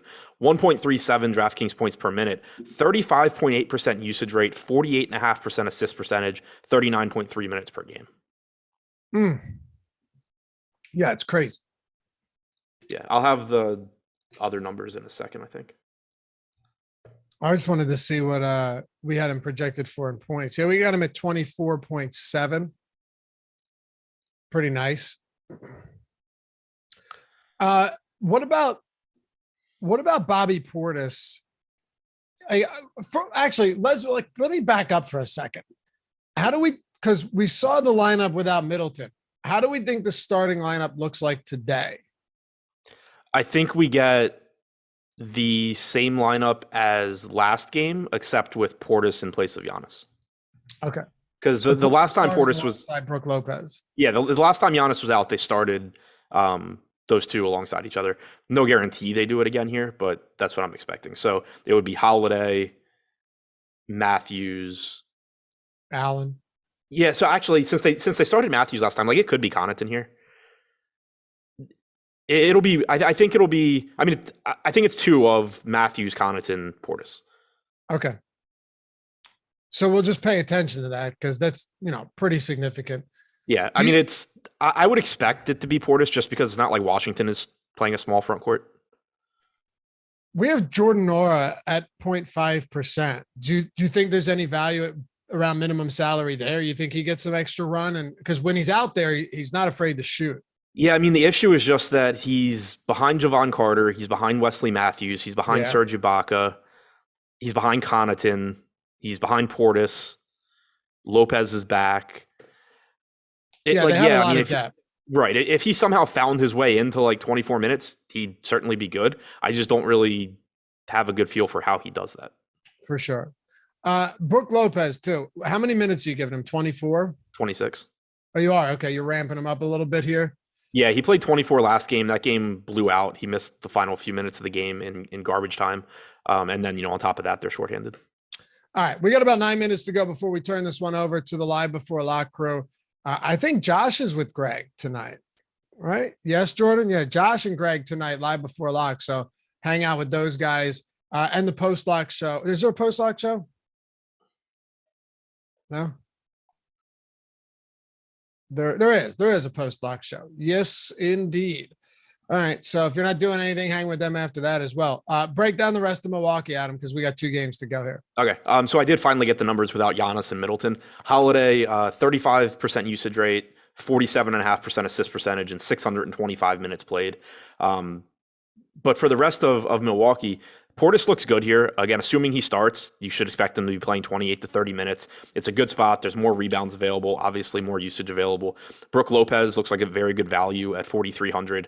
Connaughton, Allen, Ibaka are all, I think, a tier down from those guys, but still value options that you can mix into your lineups. And then if you're really trying to get creative and desperate, then you get to the Javon Carter, Jordan Nwora, Wesley Matthews tier, just hoping to get lucky, basically. Okay. See if we get any news Grant's out at coming least in. 2 weeks. Wow. Okay. Hopefully, Tyus Jones surpasses 5K by then. He's going to be 3,900 next game. You know how it goes. Yeah. All right. Chicago and New Orleans. Then we'll wrap it up with Phoenix and Denver. The Bulls without DeMar DeRozan today. That's a big one. Has he missed? How much time has he missed? I feel like he hasn't missed a game in a while, but I don't know. Unimportant. Who was that?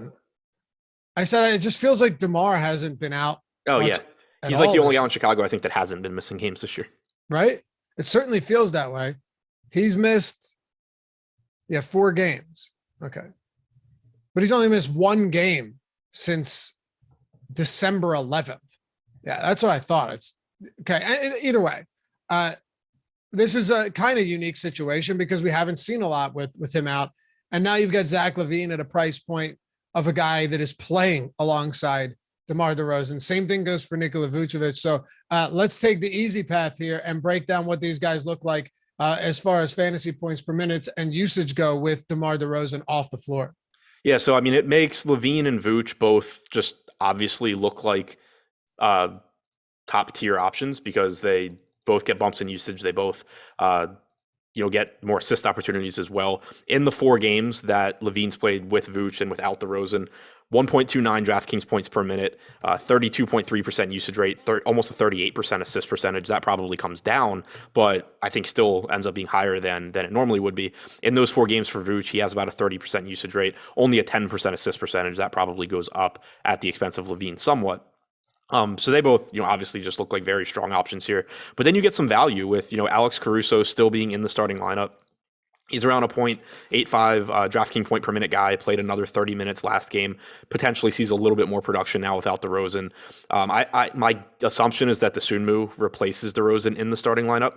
He's a risky option, but he is only 4,400. And, certainly has a path to success. Kobe White at 4,200, I'm guessing comes off the bench, but he certainly could be the one that replaces DeRozan. He's averaged 0.84 DraftKings points per minute overall this season. If he finds a way to get to 28 or 30 minutes, he's going to look like a good value as well. And then if you really want to just throw darts at low-owned cheap guys, Javonte Green, 3,400, Patrick Williams, 3,300. There's some sort of path to success there, especially if Williams' minutes limit gets bumped up a little bit, but certainly far from anything I'd feel good about. All right, let's rapid fire a few super chats here. $5 from Steve Case, Adams Milk Money, Baltimore represent. Milk Money. Edmund Deravakian. It's hipster stuff. Milk tea makes you complain about everything. Jordan, you were actually complaining to Josh and me earlier today. Yeah. I don't remember that. Yeah, it must have been that milk tea. No, we thought. I remember. I heard it. Yeah, exactly. We all agreed with you, but and Johnny Rip. Sorry, Johnny. I know you asked that earlier. I didn't ignore it. I just was going to get to it a little bit later once we got to the game, which we're getting to right now with McCollum and LaVine. I try and, super chat etiquette. Better play CJ McCollum or Zach LaVine? So better is kind of a loaded word because both one of them are is fantastic. Yeah. I mean, and different price points. One of them, I think LaVine's the quote unquote better play in that he's cheaper. Like he's probably going to be in more of my lineups. He's going to be more popular. He's who you'd be playing first in cash. That being said, 16% ownership on CJ McCollum, assuming that Brandon Ingram is not back. He's out. Okay. He's confirmed out. Yeah. Then you still have a really high ceiling there. So it's another guy kind of like Garland, but I think better than Garland since he's $800 or $600 less expensive, where you're kind of overpaying just in the sense that you could just elect to go with Drew Holiday and Zach LaVine, who both project the same or better at cheaper price tags.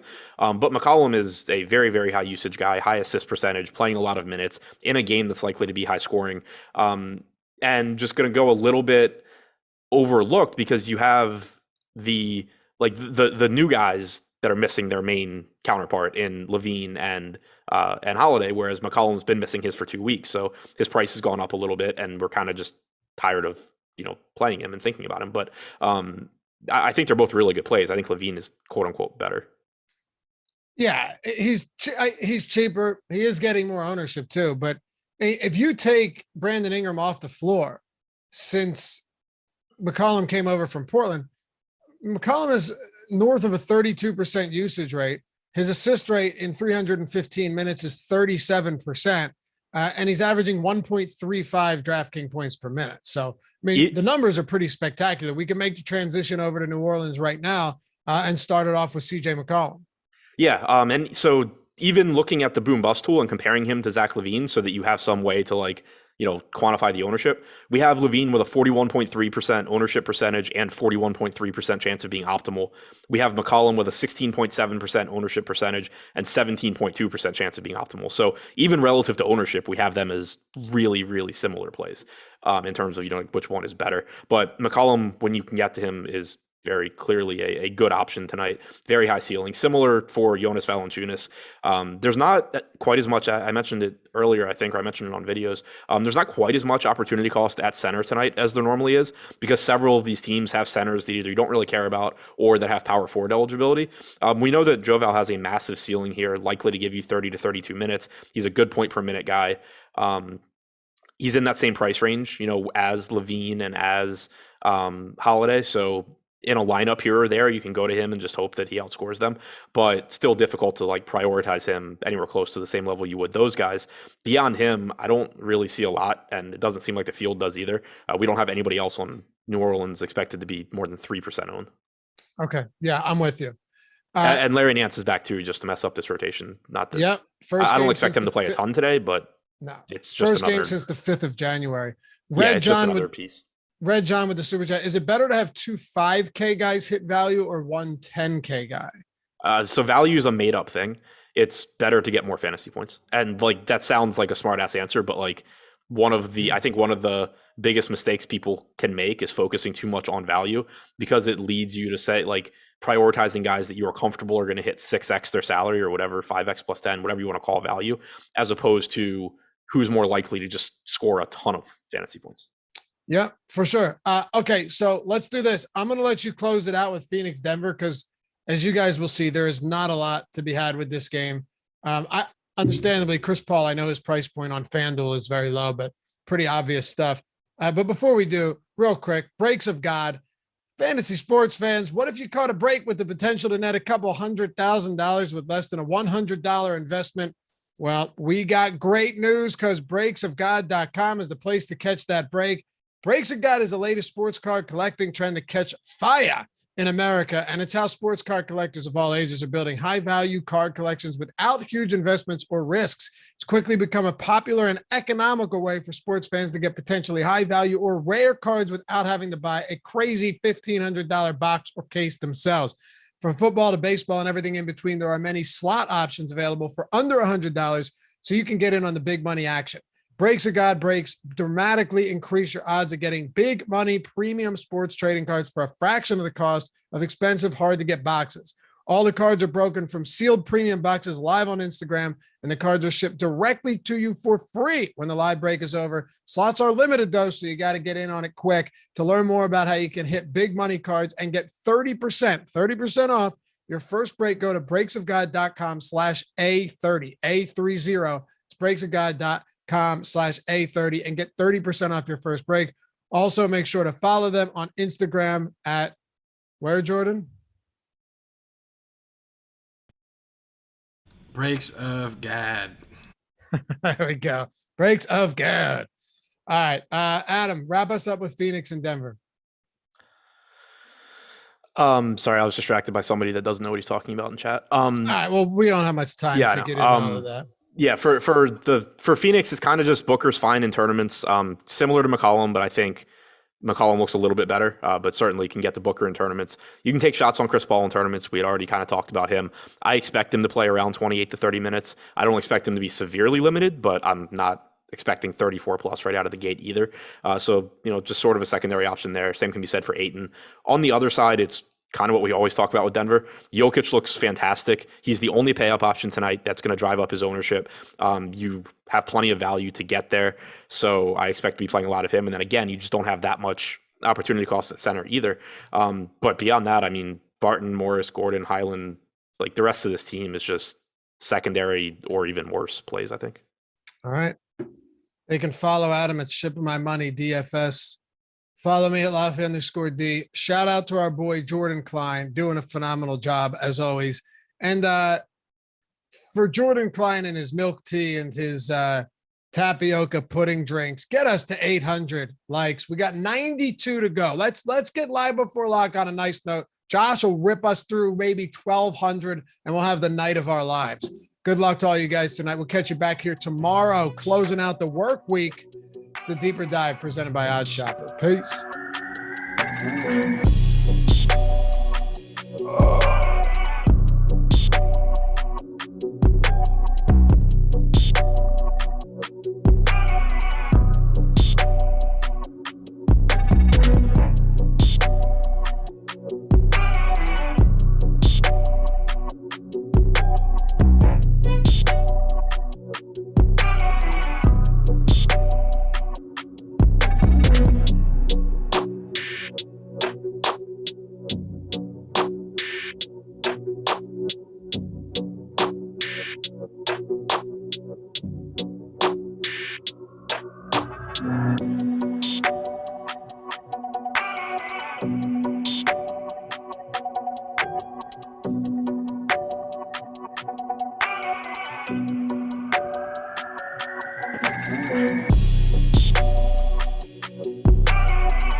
And we are live. Welcome to NBA Live Before Lock. It is Thursday, March 24th. Jordan, I didn't know that was me live, man. Give me that countdown. I'm on the screen. Sorry, guys. Dude, that was not intentional. That was just supposed to be to Jordan. Welcome to Live Before Lock. I'm Josh Engleman. I am joined by Greg Ehrenberg. We are brought to you by Odd Shopper, thank God, and not a different company. That would have been a lot worse, but great to be here. Hit that like button if you want to try to save my job. Greg, what's going on? If you guys want to see more of Josh's dance moves, give us some dollar super chats. You don't even have to leave a question; just leave a dollar super chat, and Josh will know what's up. I figured I was good at the 3-second mark, but I was not even close. Oh, what are you gonna do? You guys know what it is. It's probably better than vocalizing it, if we're being perfectly honest. A lot of people aren't actually watching the show. Well, now they could go back. They could rewind and see what it was that you were doing. Yeah, that's fun. Anyway, what's going on, man? How are you? This is an interesting part of the NBA season where there really is a big edge to be had in both DFS and betting, but it's pretty taxing to keep up with all of the news as it breaks over the course of the day and constantly being logged into sports books. And then also just trying to figure out what starting lineups are going to be, where the extra minutes are going to go. So this isn't my favorite part of the season in terms of the work we have to put into NBA DFS, but I do think there's still rewards to be had. And look at this, the dollar super chats flying in now, Josh. I do love it. Up over 800 likes as well. Thanks to Red Skittles and Cody Haney for the super chats. That was a fun way to start this one off, I guess. Yeah, it was very Eric of you. Really? Is that an Eric gimmick? It's in the same ballpark, not that one specifically, but the idea, the concept. Okay. Yeah. I mean, just so we're clear here. So before we go live, Jordan gives me a countdown and then I could, go into my spiel. Well, as he was giving me the countdown, I was giving him the double birds at the same time. You never know what it's going to be. Sometimes that happens. Sometimes it doesn't, but I felt like that was just for me. Turns out it wasn't. I was giving that double bird to everybody. So I'm just letting everybody know you're number one twice. That's the best I can do. Uh-oh. What do we got here? Is that real? Jalen Smith out. We knew he was out. We knew he was out, though. We did? Jalen Smith. Oh, no, you know what? Never mind. I'm thinking of Isaiah Jackson. My bad. The Jalen Smith one is a mix-up. Who knows the difference between these guys? I know Goga because he looks different and he's got a very unique name. Jalen Smith, Isaiah Jackson. You send these kids home to Thanksgiving with the wrong family, they won't know the difference.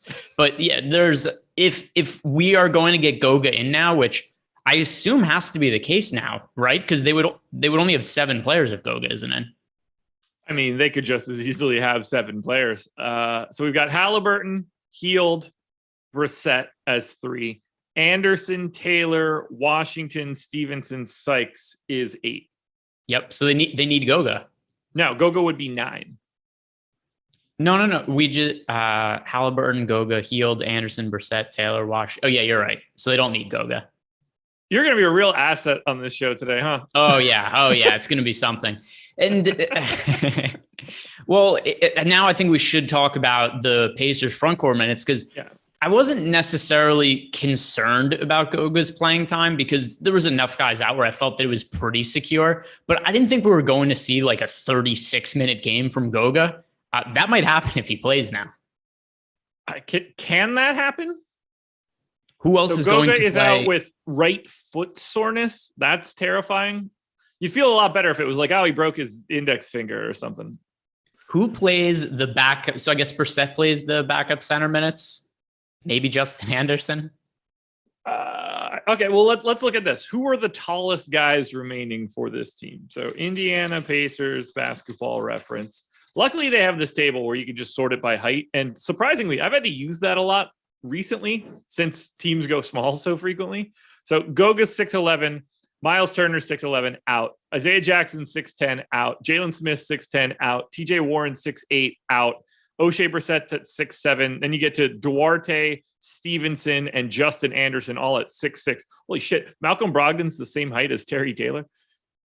Yeah, so they'd probably play Terry Taylor at center just because we've seen it before this year, but he's not big.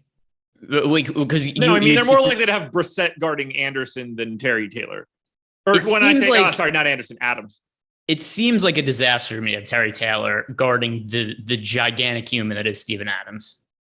Yeah, I mean, it kind of has to be Brissett, right? And Brissett probably has to play a lot now.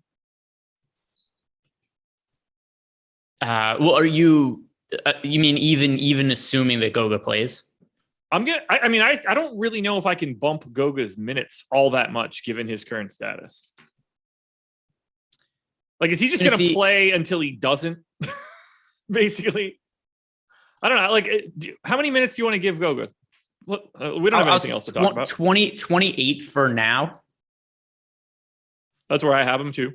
So we're on the same page there. because that still makes him look like a really good player. I don't actually want to give him, like 32 or 34 minutes because I don't want the slate to start and be like, oh, cool, look, I have 80% Goga on like 1 foot. But I think there's definitely the upside for him to play over 30. Yeah, that I agree with, and much better play on DK than he is on FanDuel. I mean, I'm giving 32 to Brissett. The real question then becomes Taylor, I guess, right? Yeah. So looking at, he just has to play a lot. I mean, the other thing too is just considering that we've seen him play. I mean, I don't think what do you mean by a lot though? 28 plus. I don't think he has to because I don't assume he starts right now. I mean, he played 29 minutes on Wednesday with no Jalen Smith, no Malcolm Brogdon, no Chris Duarte, and Isaiah Jackson played 7 minutes. Yeah, so let's see that. Oh, Justin Anderson also got into foul trouble. Okay, so we got 98 minutes out of Brissett, Jackson, Taylor, and Batadze on Wednesday. Feels like to me we're going to get 96 minutes at a minimum of those 3 guys at this point, since we're not counting Jackson. I think those 3 guys are going to split basically everything at the 4 and the 5, or as much as they possibly can at the 4 and 5. I think Justin Anderson is going to play a shit ton also. Don't disagree. 31 minutes on Wednesday, 36 minutes on Sunday. I'll probably have him in for like 32 at this point. And also keep in mind, he picked up 2 fouls 4 minutes into last game and came off the court. The good thing is I'm playing on FanDuel, so I don't really give too many shits about Justin Anderson. On DraftKings, it just became really easy to play him in 100% of lineups. Yeah, well, here's the thing that's upsetting. So the last 2 times that I've played Justin Anderson heavily, last game he won 1 of 5 from 3. The time before that, way back in the bubble, he went 0 of 13 from 3. So I have some bad memories of Justin Anderson, and I'm still going to be playing him a lot today because I know that's something that people are going to want to troll me about. Still going back to Justin Anderson today at his price point and the minutes I expect him to play, and that let me check to see if this is still the case. He wasn't projected for an egregious amount of ownership before. It was like 25% before. I assume that's going to go up quite a bit. I mean, I think they're going to go 8-man rotation, no Sykes if Goga's in, and that'll probably do it for Indiana. Like, you're just going to play a lot of it. Yeah, anytime a team, the play outside of Halliburton, all of the players are relatively in Goga's mid-range price.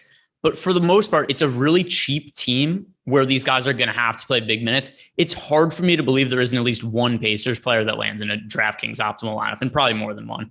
Yeah, it's got to be at least one at this point, especially on a 5-gamer. There's just too much value. I mean,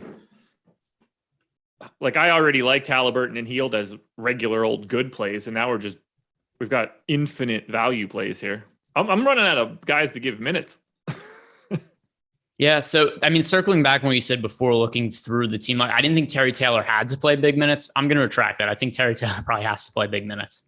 Yeah, I mean, 28 to 32 for Taylor, Batadze, and then Brissett at 30 to 36 just all seems pretty realistic. They don't appear to want to go to Kiefer Sykes, and I don't really know what kind of value he provides on a day like today. If you're playing Halliburton and Hield and Dwayne the Rock Washington, and you start to get to it pretty quickly.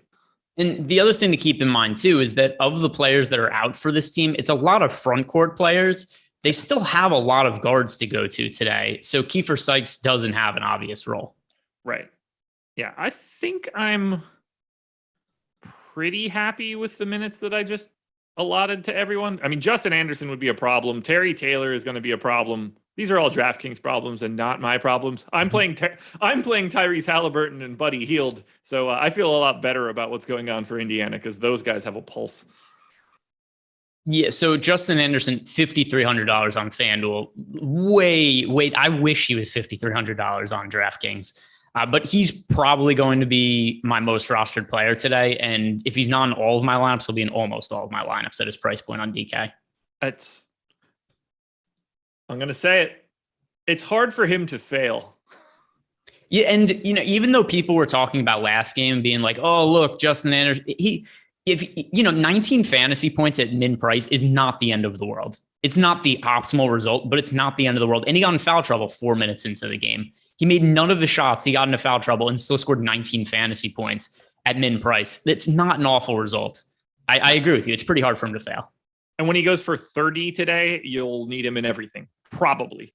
Yeah. The weird thing is for someone like Justin Anderson today, and I'm not trying to like not advocate for him. He's clearly exceptional at his price point because the price point is broken.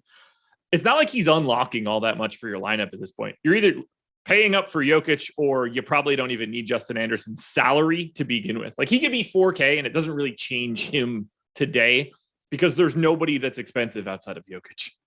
Yeah, I didn't even, because I haven't rerun my lineups yet, but this is also going to up my exposure to Jokic, I assume, fairly significantly. And Speaking I don't have a lot. As is, I usually like Jokic a lot, just as a general rule for me personally and how I project him.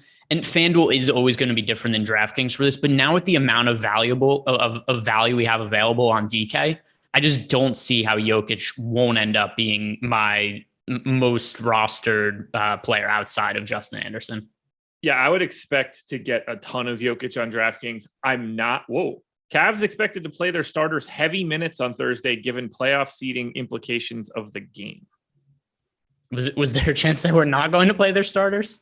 Yeah, I mean, Darius Garland already plays like 40 minutes a game. Whoa, OG Anunoby is available to play. This slate, even on a 5-gamer with all the bullshit that happened in the middle of the day, it's already ridiculous. Oh God, I just almost had a mini panic attack. I looked at the clock and thought we locked in 11 minutes and I was ready to freak out. Lock is at 7:30, just in case anybody's curious. All right, well, let's talk through this Cavs news. I don't think that that's actually really news. Do you? No, I don't even know what the hell that means. There's 3 weeks left in the season. They've been playing all their guys regular minutes. Why would they randomly not? Yeah, over the past 8 games, Garland's averaged 41, Mobley's averaged 35, Markkanen's averaged 36, and Okoro has averaged 34. What am I supposed to assume is changing here? Nothing. But literally nothing. I don't know. I don't know what this. I don't know what this report is. Yeah, I don't know. It's weird. Well, let's talk through the OG news. What does that do to you? Because I just had I had like 60% Chris Boucher before this started, and for some reason he wasn't getting that ownership, and now I'm not going to have that same sort of situation. Yeah. So I had OG in already. It seemed like he was trending towards playing after he was upgraded to questionable. And it's not like he's dealing with a knee injury. It's not an ankle injury. It was a fractured finger. So I don't think there's going to be any kind of conditioning issues. We know Nick Nurse does not give a shit about what happens to his players beyond tonight's game. So he's probably just going to go out there and play a ton. Yeah, I mean, I figure he plays 32, 34 minutes. Usually in these situations, people come back and play like reasonable starter minutes, not Raptors starter minutes. Yeah, that's another way to look at it. Although, where is like on a normal team, you would probably get his sea legs under him and play like 24. Now he'll come back and play like 32 to 34. No, I think he still plays. He's gonna go out and play like 36. I'd be surprised. So this is actually where that tweet I know the tweet was about the Cavs, but look at where these teams are in the standings.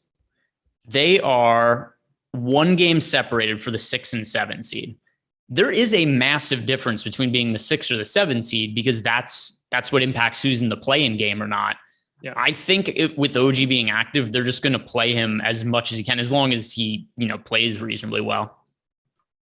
I'll probably give him 34. I think I feel pretty comfortable there. I don't even know what his salary is. I just assumed he was out all day just because the quote from Nurse was like, I don't think he's going to play today. So that got me nowhere. Yeah. I mean, Nick Nurse does nothing but lie to the media. Why would it be upgraded from out to questionable on the injury report unless there was a chance that he played? And as for the minutes of these guys, like you said before, from the Cavs side, Mobley and Garland, these guys already play a ton. Unless if you had to pick one guy who hasn't played a ton recently that you think could play a ton because of the implications of this game, would you say it's Karis LeVert? I mean, that's the answer that makes the most sense. Who the hell else is it going to be for Cleveland? Like, I don't think they're clamoring to get Lamar Stevens out there more. Maybe it's Chetty, but I don't see it. Would have to be Karis LeVert. That's the only thing I think is that we're going to get like 30 plus minutes of LeVert. I mean, I thought they said they want to play their starters heavy minutes. Wait, they're expected to give their starters and usual rotation players heavy minutes. Oh, you mean everybody? They're anticipating a double overtime game. Yeah. I for a second I thought it was their best players, and I was going to say, well, then I guess it can't. Be LeVert. That's what I read it as, though. I just wanted to take a shot at LeVert. Yeah, I do too. No. I meant like at him being shitty, not like I want to take a shot at him in his lineup. I already had like 12% of him before. I might give him an extra minute or so to grab a little bit more. But no, I was just trying to talk about how I don't like him. Okay. I actually thought you were going to take one of Waffy's guns and take a literal shot at him. Is that not what you're going to do? No, not going to do that. Oh, well. Well, either way, though, if Karis LeVert is to end up playing around 30 minutes today, nobody's going to roster him. This is a contrarian play I could get behind now. I'm redoing all of my Toronto minutes as we speak, just to make sure I've got this down. We got at least, I had all of the Chris Boucher before this started. And now, because I didn't think OG was going to play, and I thought Boucher was going to be in for like 32 minutes. Like, I didn't even, turns out not the case. So how do you feel about Toronto now? What do you want to do with OG Anunoby? So from Toronto, I mean, I think that all of these guys just play the minutes they've normally played this year. Yeah. I mean, Gary Trent is out, so that does open up some playing time there, but I think Anunoby just kind of is going to play the majority of the minutes that Gary Trent has been playing. I think that you're probably right. I don't want to roster Boucher, Achua, or Birch. No. I have minor amounts of interest in Fred VanVleet and Siakam, but this is not a primary team for me to want to target today.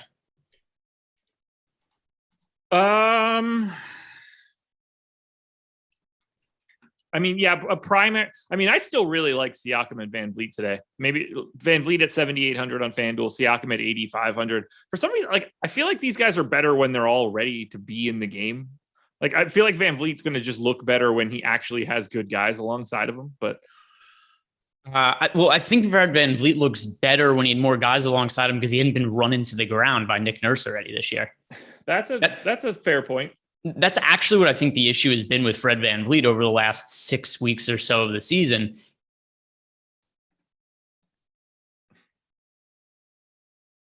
That's just Jordan. I'm still here, right? Okay.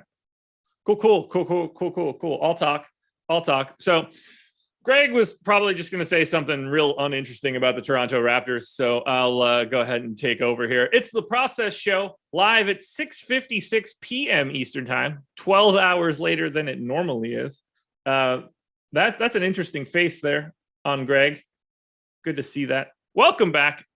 As I could tell, I've been here the entire time. I could hear you talking. Nobody was moving for me, though. You were definitely not moving for anyone. For me, I was able to hear you talk. I was able to, but there was no video. Kevin Love's starting. Oh, well, there we go. I was trying to figure out what was happening with Zoom. And all right, so Kevin Love starting over Lamar Stevens. I mean, you know that thought you had about Karis LeVert? I think it applies. Kevin Love now. Yep, I agree. Holy balls. Okay, well, let's walk through that, and we'll touch on how good of a play Kevin Love is in a second. But first, we'll talk about the free content for today, since there is no show after this. NBA ownership projections are free. They look like they're going to be coming in handy on a day like today. NHL top stacks are also free. And in case I didn't mention it before, we are brought to you by Odds Shopper. And if you are a fan of sports betting, make sure you're paying attention towards the end of this show. We might have a little bit of a treat for you. Spoiler not alert. Not giving you the goods just yet, but I do have something to tell you guys in the near future. And I got to bust off another window here so I can change my rates on these Toronto guys now that OG is back. Not that they change a lot, but they do change a little bit, and that matters. How many minutes is Kevin Love about to play today? We made fun of that dumb quote we got before, and now I'm thinking Kevin Love is probably going to play 30 plus minutes. And here's what happens with Kevin Love playing those minutes. I think it brings Kevin Love into play. It makes the other Cleveland starters look less favorable, though, because Kevin Love is a much higher usage guy than Lamar Stevens. That is a very true statement. I was already not getting Garland, so this kind of bums me out, but I was happy to take that stand. Now I think it's going to look a little bit different. Wow, the rates with like Trent and Anunoby off in comparison to just Trent are really, really weird for this team. In what way? Like Van Vliet's usage rate is higher, his assist rate gets higher, and like that's not terribly surprising for Trent. But then like Siakam's usage rate is lower. I don't trust this team at all. Not that it matters. To me, it's Siakam and Van Vliet, and I'm not really worried about anybody else. But let's walk through the Cleveland situation now, because I think that's definitely the most important thing we have. And on a 5-game slate, I said it before we were getting started, we probably don't have a lot that's going to go crazy. And here it is now. Kevin Love starting, and we still don't know about Goga, and there's all sorts of weird stuff going on. Yeah. So with Kevin Love, because I gave him 30 minutes for now. And I think that's a reasonable way to look at him. That projects him for, mid 30s fantasy points. And I think now Kevin Love is a lowish priority play for the slate. I really quickly just ran my lineups, ended up getting him in 15% on DK. I'll see if that ends up changing for me later when we get more Pacers news. But there's so much value on this slate now that it's still hard to look at him as somebody I want to get to a ton of, even though I think he looks fairly decent on a points per dollar sense, because there's a lot of guys that look really good on a points per dollar sense. Is Moses Brown just the backup center now?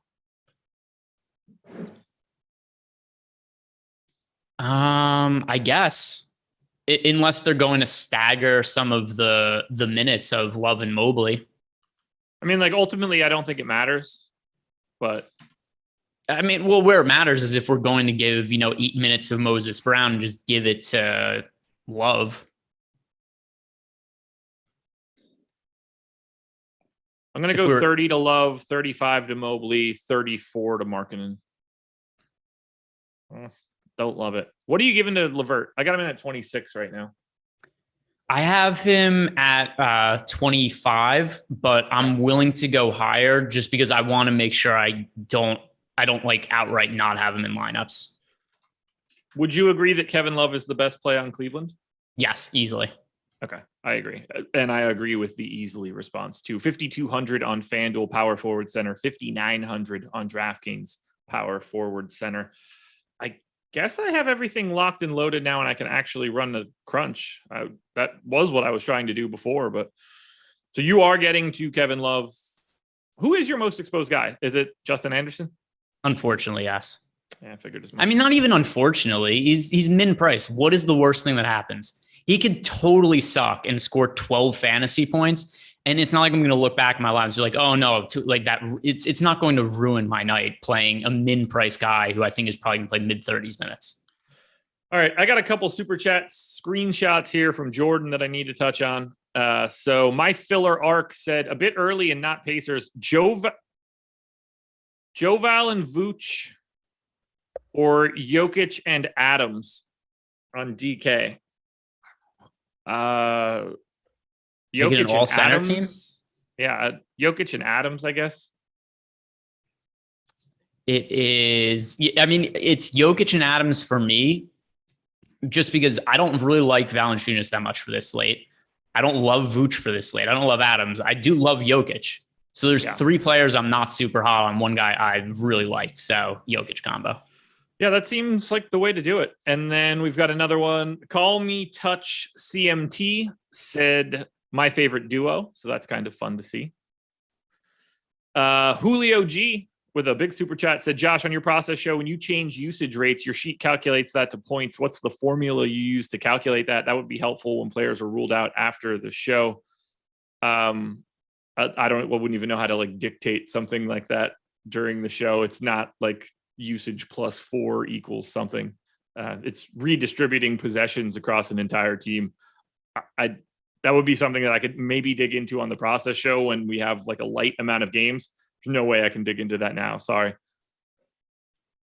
Jeff Williams, please rank Love, Portis, and Jaren Jackson on DK for the 777. Let me find. All right, so it is Portis, Jaren Jackson, then Love for me, and those guys are in tiers. Let me look at this quickly.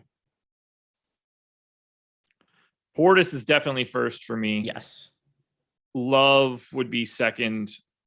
No, Jaren Jackson would be second. Love would be third. I have them in very clear tiers. Portis 1 by a mile, Jaren Jackson 2, and then Love 3. And there's a pretty big gap between each of those guys for me. There's so many players out for Memphis. I think agree. Jaren Jackson, as long as he doesn't get into immediate foul trouble, which we've seen happen in the past, it's hard to imagine he's not going to play a big role with a lot of usage.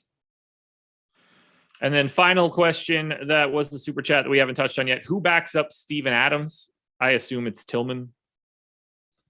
Yeah, so for Memphis, well, I mean, Jaren Jackson is probably going to play center minutes too.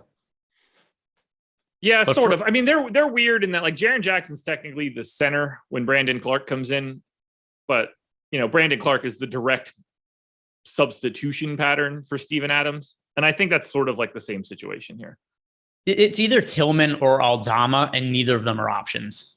Yeah, I won't be playing either one of those guys anyway.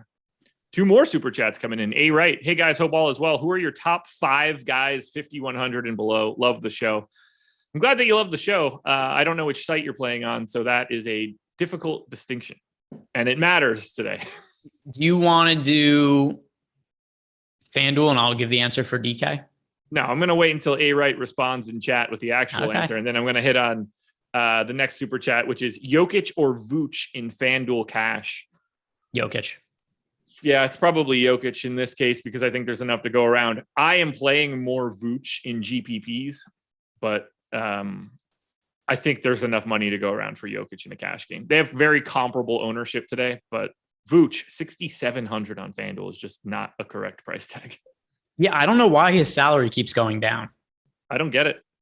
It's very weird. He's very different looking on DK versus FanDuel. KP in play and all. At all, I guess that's supposed to be on DK. Yeah.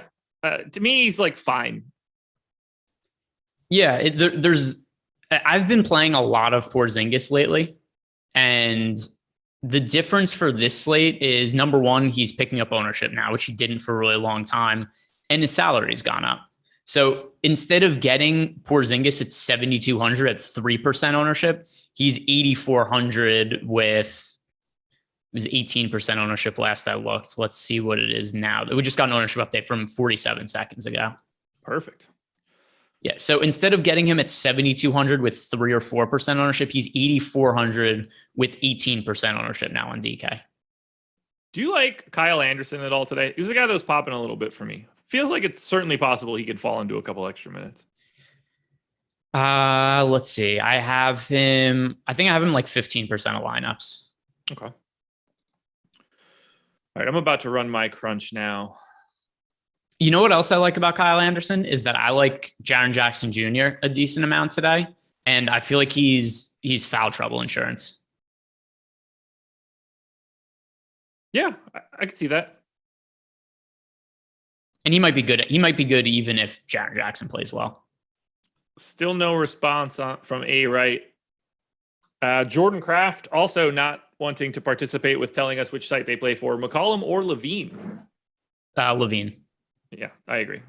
Well, yeah, I assume I agree. No DeRozan. Yeah, it's Levine regardless. Well, I remembered CJ McCollum's price on FanDuel was 8, like something stupid low, but Levine's is also stupid low. So yeah, it's Levine for both. All right, crunch is running, looking good. Do I really have that much Tyus Jones on FanDuel? Did I have that much Tyus Jones on FanDuel? Apparently I did. Good to know. Good to know. Also somebody who's pretty difficult to get away from on DraftKings. Yeah, very different on DK. Cheyenne with the super chat. Ooh, A-Right responding with DK is best. So that was Cheyenne. I'll hit yours right after we finish this one off. A-Right's question: top 5 guys 5,100 and below on DraftKings. All right. 5,100 and below on DraftKings. Yeah. All right. Justin Anderson is 1. Tyus Jones is 2. Tyus Jones is 2. And then, all right, so 5,100 and below. I mean, Goga if he plays. Yeah, I'm just gonna look at my Melton, Goga, and Terry Taylor. Yeah. If you're looking to spend a little bit more salary, like Will Barton, Aaron Gordon both look okay. Precious looks okay. Rui looks okay. But there are a couple pieces 5,100 or below that are just stone cold, quote unquote, locks. There's a lot of really, really good value today. Yep. All right. Crunch is still running. Feeling pretty good about what we got coming in here. Josh, how does Paul look to you on FanDuel? I'm pretty light on him right now, although on paper he looks pretty good. I just don't have a lot of confidence in what they do with him today. They're lapping the field for the 1 seed. They just don't have any incentive to do anything dumb. I know it's not a lower body injury, but like they are in no danger of doing anything other than being the number 1 seed. So I'm under the impression he plays like 26, 28 minutes. Yeah, I gave him 30, honestly. But it's still not something that I'm like ultra prioritizing. Could he smash? Yeah, absolutely. I don't have a lot of confidence in Phoenix because they're that far ahead of everybody else. Yeah, there's no reason to play Chris Paul a lot of minutes. Here's the main reason I think that Chris Paul's coming back now, because they don't need him back, is I think they just want to work up his conditioning and ramp him up for the playoffs. I don't think he's going to play big minutes at all in any game the rest of the season. There's no reason that he should. And I think that they'll probably be pretty judicious with like giving him breaks too. The only reason that it matters is that he's 6,500 on FanDuel. And that's like a really easy price tag to get to. Yeah. Nelson Resto with the super chat: Garland or Halliburton on DK? It's funny. That answer would have been Garland for me, but now it's Halliburton with Kevin Love starting, just because that's another usage guy in the Cleveland lineup as opposed to it being Lamar Stevens. Yeah, it's Halliburton for me as well. Let's see. What else can I touch on now? We've got 20 minutes to go before lock. So let's talk a little bit about OddsShopper, the presenting sponsor of this show. You can make your best bets in 30 seconds or less. OddsShopper is a fantastic tool. If you're trying to be in the sports betting game, this is going to be the first place that you should go. We've got expected win percentages and ROIs all over. So it's basically spoon feeding you some of the best bets that you can find. You're able to shop around for multiple sports books so that you can get the best line. That's going to be the most important thing that you're going to do on a daily basis when you're trying to bet on games. We have a parlay builder and an ARB tool that will identify risk-free guaranteed profit at these sports books. You cannot beat it. So hit the link to OddsShopper in the description. Description is a really hard word for me to say after the word "the" for some reason. The description. It's just a lot of tongue. I don't know. Click the link in the description. I have to say it. I have to think about it when I say it. And you can start making better bets. Greg, how much do you love OddsShopper? It's very easy to use, and it's also something really easy to cross-reference. I'll look at and be like, oh, look, this guy's projected to have an ROI of 40%. And more often than not, I'll compare it to my projections and it lines up. Then I can just go bet it, and it tells me what sportsbook has the best line also. And now we can circle back. 1, Goga is in. 2, yep. Cheyenne's question, and it's super easy. Jokic, Love, Nwora, or Vooch, Mobley, Brissett. It's the second one because you shouldn't be playing Jordan Nwora. Yeah, so a lot of people have been, because we got this on my NBA injury report video too, where somebody said, oh, with Giannis out, does Nwora start in his place? No, Bobby Portis starts in place of Giannis. I think people are just used to thinking of Bobby Portis as a starter because he started all season, but they have Brook Lopez back now. So the starting front court is going to be Portis moves back into the starting lineup. Yeah, I will have No Jordan Nwora. That's just not a spot. They were getting that question a lot in the deeper dive too, and it was just like, oh no, he's not. I mean, I'd be getting to probably Connaughton first or Grayson Allen first before I was getting to Nwora. Yeah, that's the key is, guys, don't forget, Brook Lopez is back, and I know that he's a center, so you don't really think of him as being the replacement for Giannis here, but we have Portis was in a bench role, and that's not going to be the case now. So totally different versus when Giannis was out and Noor was a player earlier in the season. Yeah, I'd be a lot more likely to play Nwora on DK where he's 3,200, but even then I still don't have a ton of interest because we have infinite value on DraftKings. But at 35, like, I don't think there's a lot of utility in Nwora.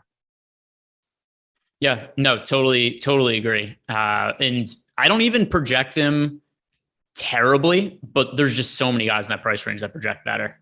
And like, there are just so many guys on the Bucks that can get those minutes too. Like, he's competing with a lot of different guys. Yeah. All right. Let's see here now.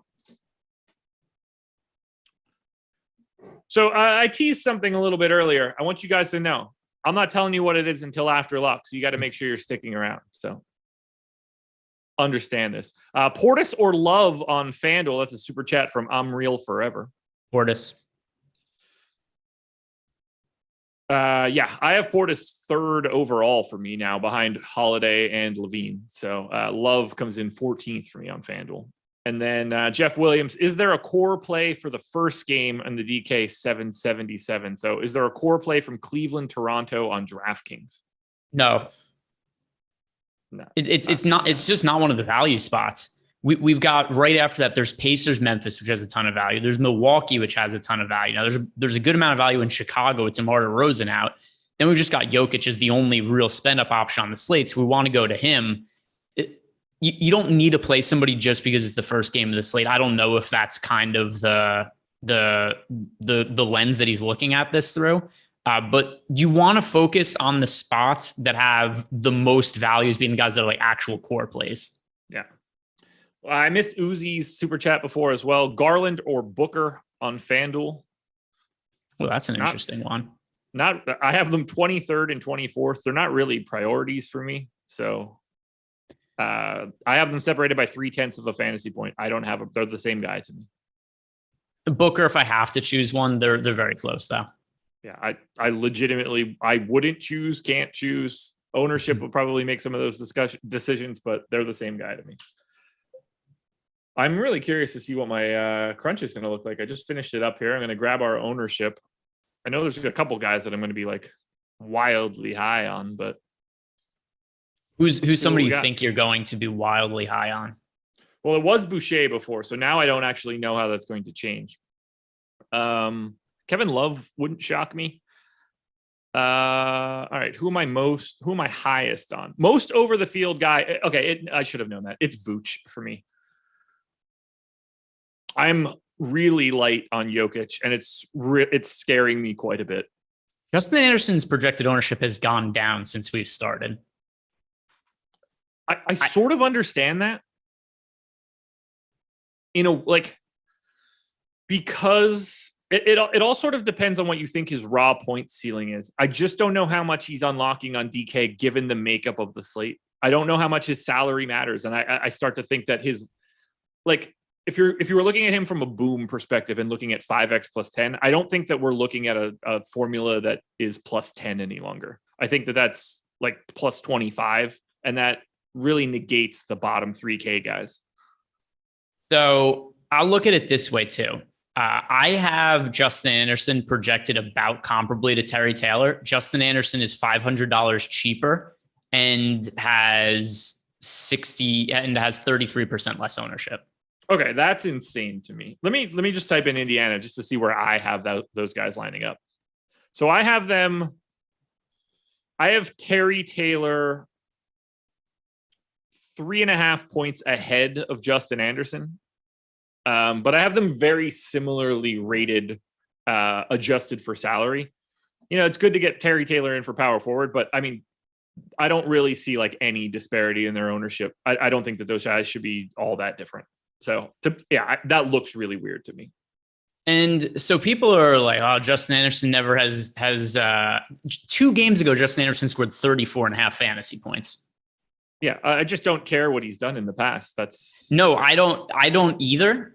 Other than the fact that people are making it seem like because he played yesterday, he's never had a good game, which is not the case. Right. It's just silly. All right. If I bump Jokic 1 point, how much more do I get? Not nearly as much as I was expecting. I also need to grab this. Chris Jacobs. That's kind of funny, actually. I'm not going to repeat it on the stream, but that's legitimately funny. But Josh took his hat off. Exactly. It's not a hat crew. All right. So I've got my exposures right now. Since we don't have any like pressing things, most exposed guys shouldn't be much of a surprise here. Drew Holiday, Bobby Portis. I think they're really, really good. Vooch, though, is in basic like 2/3 of my lineups. Tyus Jones, Buddy Hield, Levine, Jaren Jackson, Halliburton. I'm very, very heavily concentrated. I guess the people would probably want to know my biggest fades. It's Jokic. That's just sort of a product of FanDuel. I don't want that to be an indictment on Jokic because I think he'd be exceptional on DraftKings. You can just only put one center in on FanDuel. Darius Garland is my second biggest fade. Melton, Rui, Mobley, Chris Paul, Caruso, Booker. But Jokic is that guy, which is a shame because I ride for that dude pretty hard and constantly advocating for him, and I'm just not getting to him today. I mean, for me, the people know from all the times that I've done Live Before Lock this year, I'm always Team Jokic. I have him projected higher than everybody else in the industry pretty regularly. And there's just been too many slates he hasn't been popular enough lately. And even today, with the amount of value on the slate, I think 36% on DK is a little bit light for him. I know that's a more significant ownership number than we've seen on him lately because there's been a lot of Jokic slates where he's been like 11, 12%. But even 36 for this particular slate, if you're playing a lot of the value guys, there's just nobody else to pay up for. I want to look and see where we have him on fan. Do you have a FanDuel projection for Jokic in front of you? 1 sec. I have him because I'm looking at my DK right now. I only played I have a build for FanDuel, but because I'm not an insane person like Eric, I can't play on like 4 different sites at this time of year. I find that to be absolutely impossible. So let me see. For FanDuel, I have him for... Oh, no, this is still the DK. Okay, here we go. I have him for 63.5. Okay, so that's where we're different here. I'm a lot lighter than our projections too. We have him 61.3 on. Well, sorry, that's DraftKings. We have him at 58.5 on FanDuel. I actually have him at 57.8, so I'm even a little bit lighter. I gave him an extra point in my crunch just to let him pop up a little bit more, but I have like 7% of Jokic. He's the guy that I need to dodge the most tonight. Otherwise, I should be in decent shape. The Vooch price, 6,700 for Vooch with no DeRozan is just crazy to me. Similarly, 6,600 for Jaren Jackson too, with no Ja and no Brooks. I mean, this is a guy with like a north of 30% usage rate. I don't feel great about it. The player that I'm shortest on though right now is Desmond Bane. Just because he's projected to be in 30% of the field's lineups on DraftKings for tonight. He's 7,100. I know there's a lot of players out for Memphis. 7,100 though, to me, still feels close to appropriate for Desmond Bane. Whereas we have all these other guys that are in the mid-range that I just think are underpriced, benefiting from injuries. Bane, I think the price is kind of baked in there a little bit. You could say his price should be a few $100s more, but I don't think you could reasonably say that Bane should be like an 8K player or anything like that. I'm neutral to him on FanDuel. I don't have much to say on him for DraftKings, but he's 32% owned. I got him at 29. Well, the difference also though is that Bane is, I don't know, Bane's 7,500 on FanDuel, but he's multi-position eligibility. He's only shooting guard eligible on DK, which I also think limits him a little bit. I didn't get all that much love, and I thought I might have. I have Love and Markkanen 10 to 15% owned. Very little Mobley, Garland, and just a few lineups of Karis LeVert. 8 minutes to go until lock. How you feeling? Oh, Cheyenne with another question. Is LeVert still viable? LeVert, Barton, or Crowder? I think that's a FanDuel question from Cheyenne. So, I mean, Barton is probably the guy, but not LeVert, not Crowder. So Definitely not Crowder. it's Barton for me because he's 4,200 on FanDuel. So if I'm right and that's still a FanDuel question, then it's Barton. I would still go to LeVert. I don't love any of those three plays, but the reason I go to LeVert is because I think that because of the implications of this game, there's a chance they extend his minutes here. So if we end up getting 30 plus minutes for LeVert, there's a pretty clear path to upside that I don't really think exists in the same way for those other guys. Wow, I got a lot of OG Anunoby. Okay. Let's see. OG. What's his price on DraftKings? Oh, okay. Do you? Now I'm intrigued because I'm about even with the field. He's 5,100. He's 5,100. I think that is a more than reasonable price. But once again, there are a lot of guys to get to on this slate. For sure.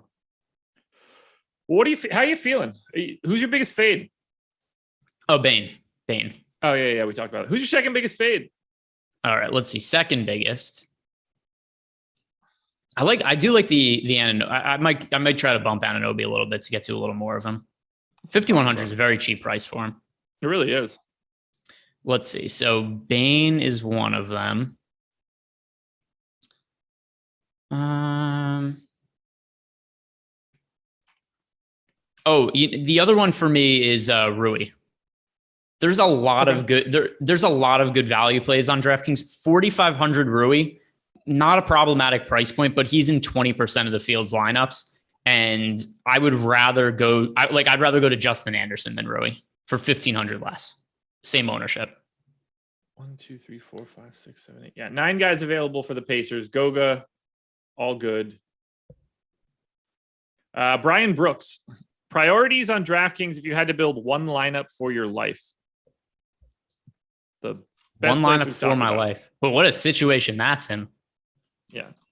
You're being held hostage and somebody says, listen, you got two things that are coming to you. I'm either going to kill you right here, or you're going to build a decent DraftKings lineup, going to let you go free. Who are the plays? I mean, on DraftKings, it's easy.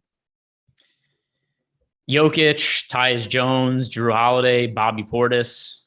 I don't know how many guys you're looking for, but Justin Anderson too. Those are the ones that I'd feel most confident in. Yeah, I mean, I would start at the top of our optimal table and work my way down. If I'm playing for my life, I'm not screwing around. I'll probably playing something pretty close to the optimal too. I'm probably playing the chalk. Yeah. I'm not getting different. I'm not going to be all that different.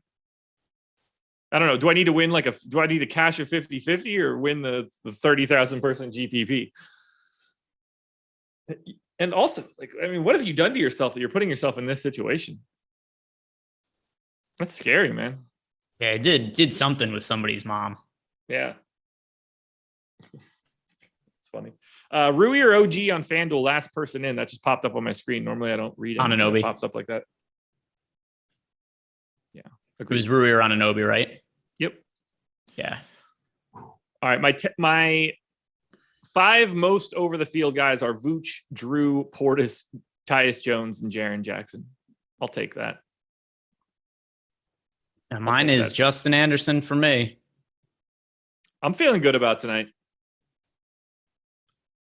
Usually when I have been a weak link on likes. Guys, 2,500 people still in here. If we can hit that like button and get up over 1,000, I don't need Jordan talking smack about me in chat behind my back.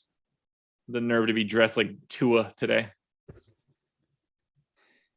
not even football season. What are you doing? It's embarrassing. Who is most likely to ruin you tonight? Who's the person Vooch. You're most likely to have played where you look back and go, oh, that's the guy who ended up killing me because of this weird bet you have? Vooch. It's not so much that he can kill me. It's just Jokic. I mean, Jokic is the answer to the question, but Vooch is sort of like my analog to it.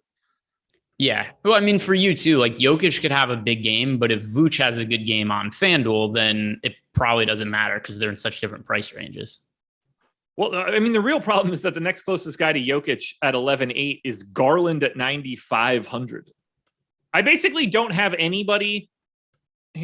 I have 12 total % ownership going to Jokic, Garland, and Devin Booker. Those are the only three guys above 8,500 today. I'm just full straight up balanced across the board. Well, let's look at I'm going to look at Jokic on our boom bust tool. I want to see like what that actually looks like. What am I trying to dodge? Because this is an interesting discussion point, I think. On FanDuel, we have Jokic with a 35% boom score, which means a 35% chance of hitting 5x plus 10, which at 11.8 is 69 fantasy points. So if he doesn't boom, that's 65%, assuming we're spot on. If he doesn't boom, that's 65% of the time. And I feel like anything over 60 is probably going to be a decent run, depending on how the rest of the slate plays out. But I don't know. It's basically like a coin flip. I love it. He's been a good fantasy producer this year. Yeah, he's decent. He's not bad. He's not bad. How much Goga did you end up with? Like 40%. Okay. Yeah, I don't have any, but FanDuel's a little bit different today. It's 4,900 on DK. You could play him in multiple spots also. It's a very favorable price tag. 6K on FanDuel, just a hair different.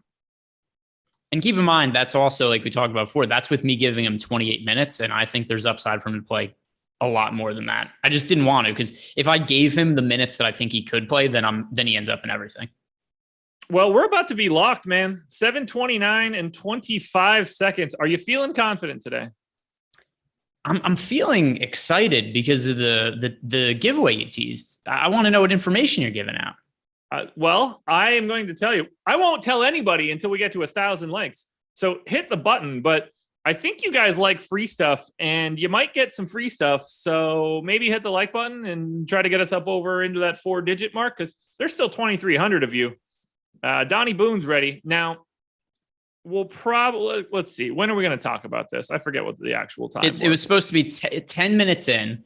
And the reason why also I'm curious is because the way this was teased to me in Slack, I know what it is, but I don't know what it is. You know, I don't know the specifics of it because Joey messaged you, but didn't tell me what it was. That's how top secret it is. Wait, what? No, the only messages that we've seen together. Oh, he didn't. So he didn't even send you. Oh shit! What? No. I only know what you know. Oh my god! So we don't even know what the thing is then. We sort of do. We don't know what the actual prize is. We know what it's like a Russian doll. There's a prize inside the prize. Yeah.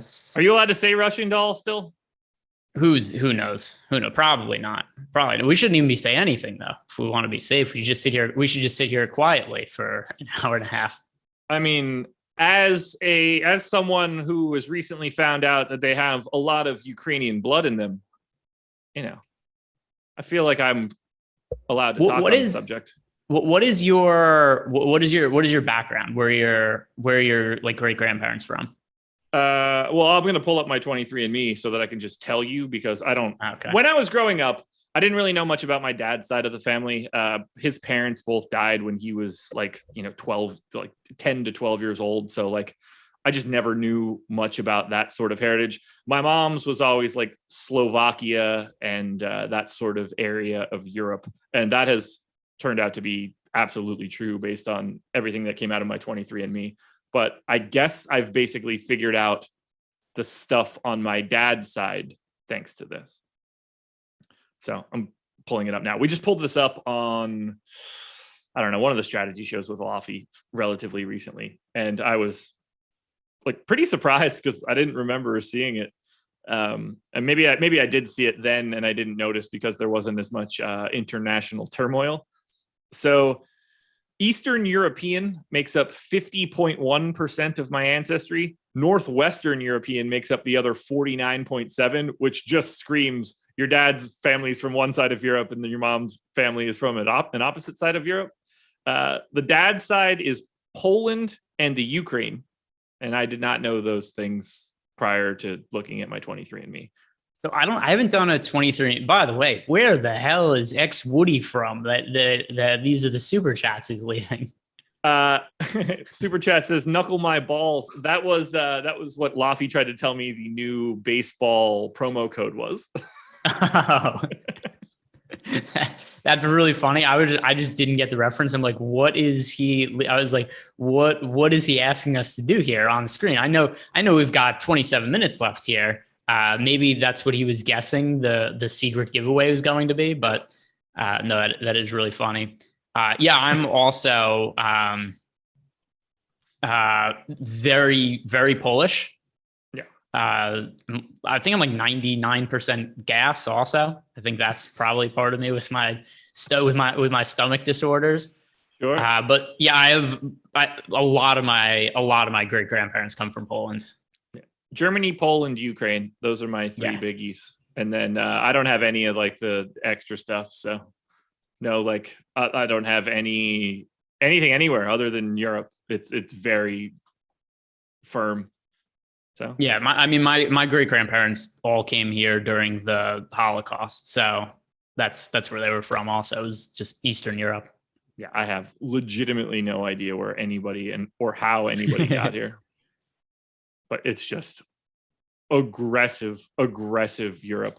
Two possible matches were Hungary and Slovakia, and I'm quite confident that Slovakia is like an actual answer, not just a possible match based on 23andMe. Like I'm pretty sure I've been told that. By the way, we got the Pacers starting lineup. It is what we expected: Halliburton, Hield, Anderson, Brissett, Batadze. Here's the thing I'm curious about. So we've got people in chat now saying like, "Oh my God, Terry Taylor isn't starting." We never thought Terry Taylor was going to start. No. But is that just what everybody was assuming based on his ownership? I have no idea. By the way, Zaire Williams is starting. That's not super surprising either. No, not at all. But yeah, I mean, Taylor, I assume he's in theory, the backup center and plays additional time because they don't have enough bodies to not do that. Yeah, he's the most popular play on DraftKings under 4K, at least in how much do you have? I'm not that much different than the field. I'm a little bit underweight to him, but I just think Justin Anderson should be more popular than Terry Taylor. At the very least, there shouldn't be this big of an ownership gap between them. Yeah, I ended up with 19% on FanDuel, $4,500 shooting guard, by the way, just in case, because a little bit different than $3,500 power forward center. And for all the questions we got about Jordan Noir, it is official that he is not starting. Holiday, Allen, Matthews, Portis, Lopez. Thoughts on CP3 on FanDuel from Larry Bannister? I mean, he looks like he's got a good price. It's not my particular cup of tea today. Yeah, I think I have 12%. We have him projected for 28. If he plays over 30 minutes, I would be pretty surprised. It just seems unnecessary to me. I agree. All righty. Well, we're locked as of 5 minutes ago. We're brought to you by Odd Shopper. We're sticking around for 25 more minutes. We've got almost 1,100 likes, so good work. That feels pretty good. We get 10 likes per chat dollar, evidently. That's looking pretty good. It's almost exact. 1084 and 1184, sort of. I don't know. If you saw it on my screen, it would look a little bit different. Greg is obsessed with Justin Anderson. Now, he's obsessed with guys that are really good plays. People hate Justin Anderson. He wasn't that bad. He wasn't great yesterday. He wasn't as bad as people make him out to be. And it also doesn't matter. No, I say it a lot. I should probably get a t-shirt made. Guys have salaries.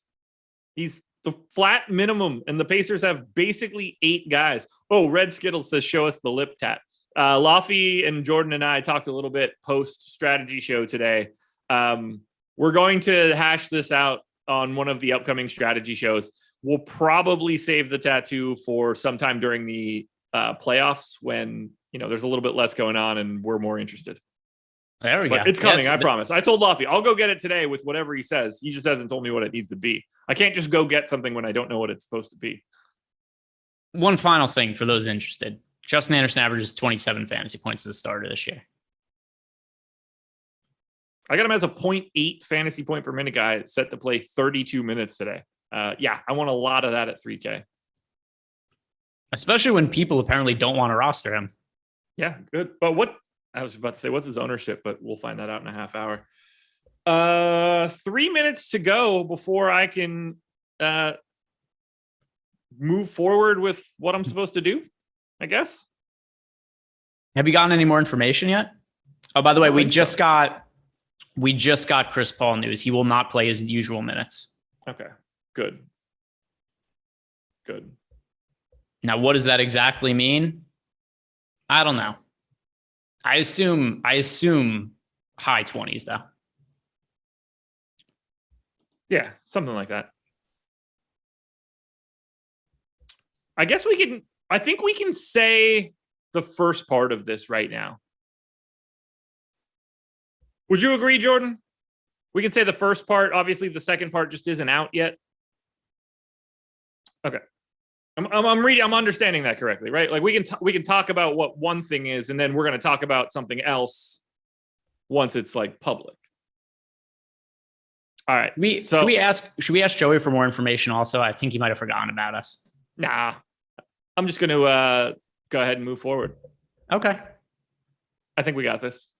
Nothing's going to change. Like nothing's different if I do this now. So as a drum roll, everybody, today launched a new Twitter account that I believe a lot of you are going to want to go and follow. That would be at Awesemo Bets, AWESEMO Awesemo Bets. We are going to be posting one bet per day from our betting team, and it will be posted on this Twitter handle for free. Again, one pick for free moving forward, starting tonight. That pick is not out yet, but it's coming shortly. So the surprise is that we're doing this. The second surprise is that there's going to be one imminently. Uzi with another super chat. Halliburton, Levine, or Tyus and Booker on FanDuel. That's Halliburton, Levine for me. Halliburton, Levine, that's Halliburton and Levine. Tyus Jones way different on DK than FanDuel. Yeah. I'm refreshing now to see how many followers jump up just from watching this, but yeah, you're going to get the goods. If I could have, I would have put out that you should have bet on the Phoenix Suns this morning when you can get them at +4, because that line looked ridiculous the moment I signed on to the process show, and I was proved correct. Yeah, so I forget what was the injury status of Chris Paul first thing in the morning? Is he questionable then? Questionable, but likely to play was like the verbiage that we had gotten. But on the injury report itself, questionable. Yeah, so that's something else that moved it a good amount. Is that tweets protected? Is that correct? That's not right. Yeah, it hasn't been unlocked. It is correct. It's locked right now until it's not. Alex Kaiser with the message for being a member for 13 months. DK GPP, Anderson and McCollum, Melton or Healed. Sorry, Anderson and McCollum or Melton and Healed. Melton and Healed. Agreed. And then Abel Ramos wants to say, y'all like Surge even a little bit? No. I have one lineup with Serge Ibaka. I have none, and I can't imagine that I would have had any. Yeah, I have one. Yes, tweets are projected. Everything's going to be pending. It's when it stops being pending, you're going to know why, because there's going to be a bet there. So pay attention to it. Olrat. Grayson Allen and Brooke Lopez, or Batadze and Justin Anderson in a DK single entry. This isn't even close. Where's that question? Chat? YouTube chat? Could you read me the names again? I don't even need to, but sure. Grayson Allen and Brooke Lopez, or Goga Batadze and Justin Anderson. Oh, Batadze and Anderson. Yeah. I don't think. Do you have any Lopez or Grayson Allen? I'm like mildly exaggerating there, but the other two guys are guys that are in significantly more lineups than those two. Yeah, I have exposure to Allen and Lopez, but less than 10%. Okay. Slightly more on Justin Anderson and Goga. Yes, more than slightly more. I think Justin Anderson is the best play on the slate, and I'm totally ready to get trolled for it. But people can't if he scores like 21 fantasy points, people can't get upset about that. That's fine. No, not at all. Not at all. Love already has the flame per Wayne's World. What did he hit the first bucket of the game? You don't care about soccer, right?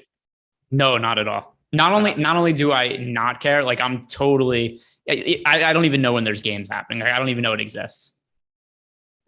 Italy lost to North Macedonia today and are not going to be in the World Cup for the second straight time. And they basically took like 20 shots to North Macedonia's 4. I don't think Macedonia took one inside the 18-yard box, but they scored in stoppage time to beat Italy today. It's like one of the most ridiculous things ever, because obviously you know the difference between Italy and North Macedonia when it comes to soccer. What was the line on that game going in? Do you know? I can't even begin to fathom, but I will pull it up just to find out. It had to be something truly preposterous. The bet is live, folks. The bet is live. Make sure you're checking it out. I'll talk about it once I get to see it. By the way, Kevin Love in 2 minutes has 2 points, 3 rebounds, a block, and a steal. What the fuck? It's going nuts.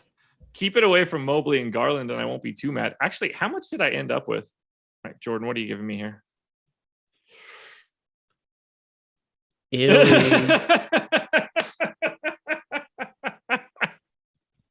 Oh, man. How did Adam know that happened? He must have still had the stream up. There's no other way, because it's not like he was watching it. That's good. That's really good. I'm totally left out of this. I don't know what's going on. Go look at Adam's Twitter. Oh, Adam's Twitter. I'm trying to find the betting line for that soccer game too. And it's not the Kevin Love tweet from Adam that you need to look at. That's great. It's so great. Okay, let me go to covers and see if I can find that. Do we have it at Odd Shopper? What's the archive process like? I found it. So Italy versus North Macedonia. I should have just messaged Ben. I'm sure he bet on it. Oh, no, this isn't it either.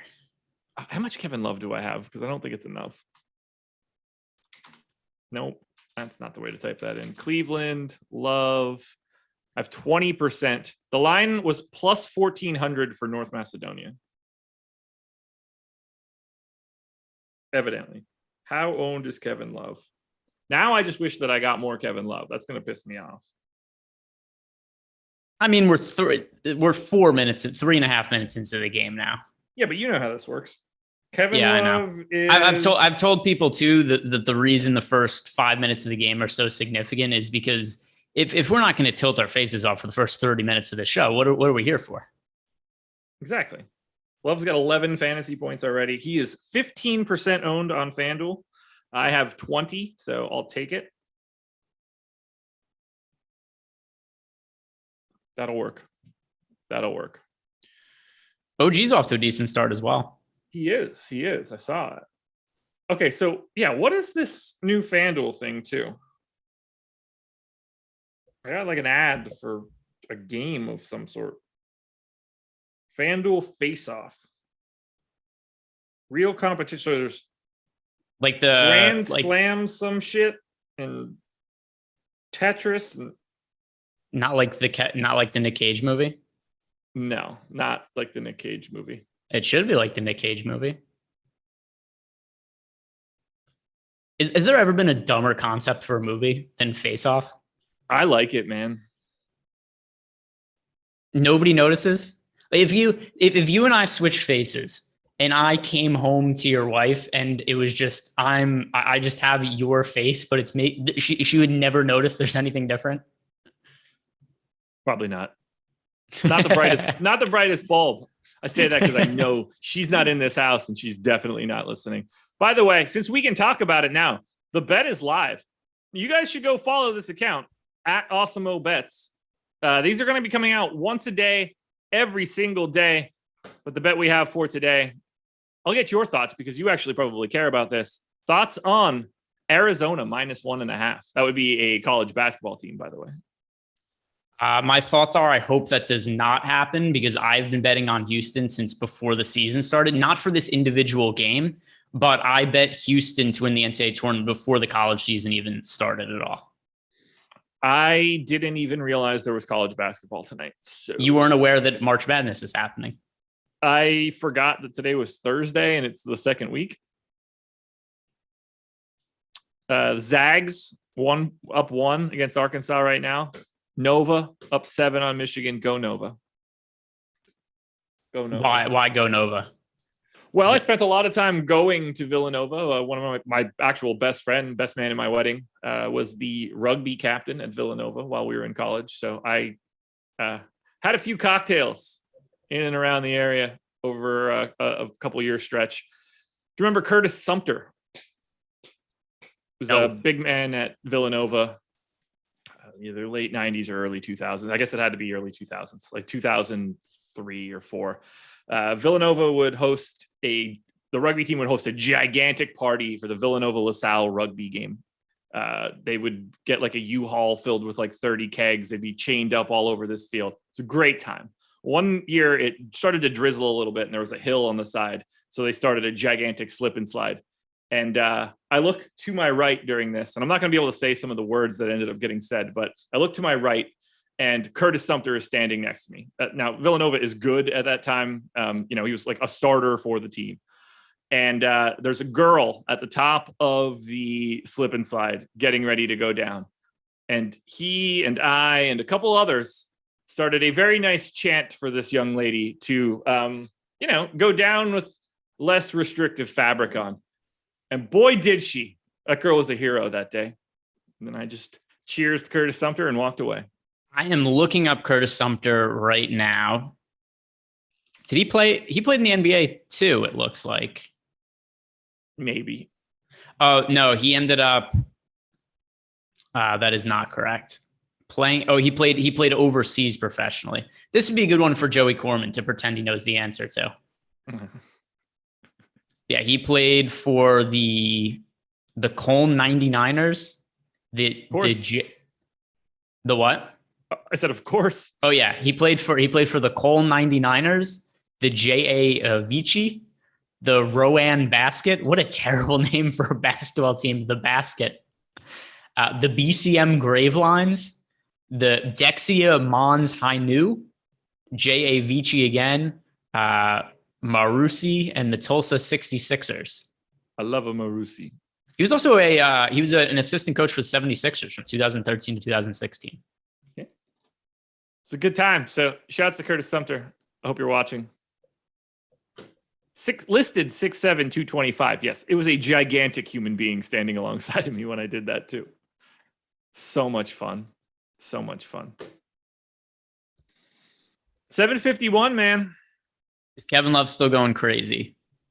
He is. Kevin Love has scored negative fantasy points since the last we looked at him because he had a block stat corrected and he has not done anything else.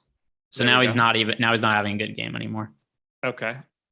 Let's see what's on OddsShopper right now. Since they are the presenting sponsor, maybe Jordan can pull up that bad boy. Let's get some OddsShopper up on the screen. What is the highest ROI bet that's still available right now? Okay. Over under. This is the top one. I'm going to hit you with it. I just want to get your thoughts now. See maybe where you have it. Goga Bitadze over 6.5 rebounds is the best projected ROI remaining from a player prop. If that exists, by the way, I have him at 8.9. We have him at 8.5. You should go out of your way to smash that bet if you can. Yeah, so I have him a little bit under 8, but also I tried to be conservative with his minutes so I wouldn't get like 100% of him on DraftKings. But even in 28 minutes, I have that number being an over, and I think there's a pretty good chance he plays over 28 minutes. I actually have him at 28 minutes and have the same sort of situation going on. I think it's a decent matchup for him. So get yourself some Goga rebounds. That one looks good over. The boss man, Alex Caruso, over 1.5 steals is plus 130. We have it at 2.1. Do I back that up? I have got it at 1.8. Okay. Yeah. Either way, we're all around the same. Yeah, at plus 130, I'm cool with it. And listen to this. So for the season, 28 minutes per game for Alex Caruso. He averages 1.8 steals per game in those minutes. And it's reasonable to expect he's going to play more than 28 minutes because, number one, he's starting over Ayo Dosunmu and DeMar DeRozan's out. So all of the logic he adds is up not here. starting over Dosunmu. Dosunmu is also starting today. Well, either way, he's been starting. He's going to start over Dosunmu for the rest of the season. Yeah, he is starting. It just so happens that also Dosunmu is starting. Dosunmu is the guy that's moving into the lineup there. Fair enough. We didn't talk about it before because I don't think it really mattered. No, I have 0% of them. And then under 5.5 rebounds for Kyle Anderson is the third best prop that we have listed. I have him higher than that, but I also have a little bit of Kyle Anderson. I gave him 24 minutes. I actually think that he looks decent in this spot against Indy. So that one's a stay away for me. I understand the logic for the under, but I think there's such a wide range of outcome with his minutes with all the players that are out for Memphis. I'm not saying that I would go bet the over on it or I'd bet the under. I would just stay away because there's such a wide possible outcome in terms of minutes he's going to play. If he plays 18 minutes, I wouldn't be surprised. If he plays 26 minutes, that's also within the realm of outcomes, which is why I have Kyle Anderson in my GPP player pool today. I like the potential upside there. But it's hard for me to place player prop bets on somebody when I really don't know how many minutes they're going to play. Yeah, I'm totally with you. When you ultimately make your rotations, you're going to have an answer to all of these questions. But there's a lot of variance on Kyle Anderson today, given the fact that there's no Ja Morant and no Dylan Brooks and no Brandon Clark. I mean, we're talking about removing like 100 plus minutes out of their normal lineup. So that can go a couple different ways. You don't always just want to hop on here and just immediately blind bet. At least think about it for a second. And Tilly, who's another guy who could have potentially played minutes in this situation. Absolutely. Terry Taylor over 10.5 points.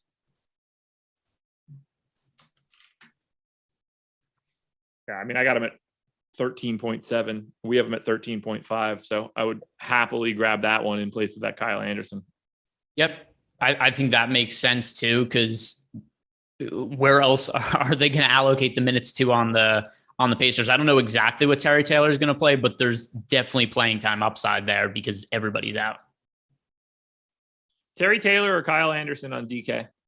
What's for Jeff Williams? Terry Taylor. I agree. 1,100 likes. Good work. 1,200 people still here. Can we hit that like button any further? Can we get up to 1,200 likes?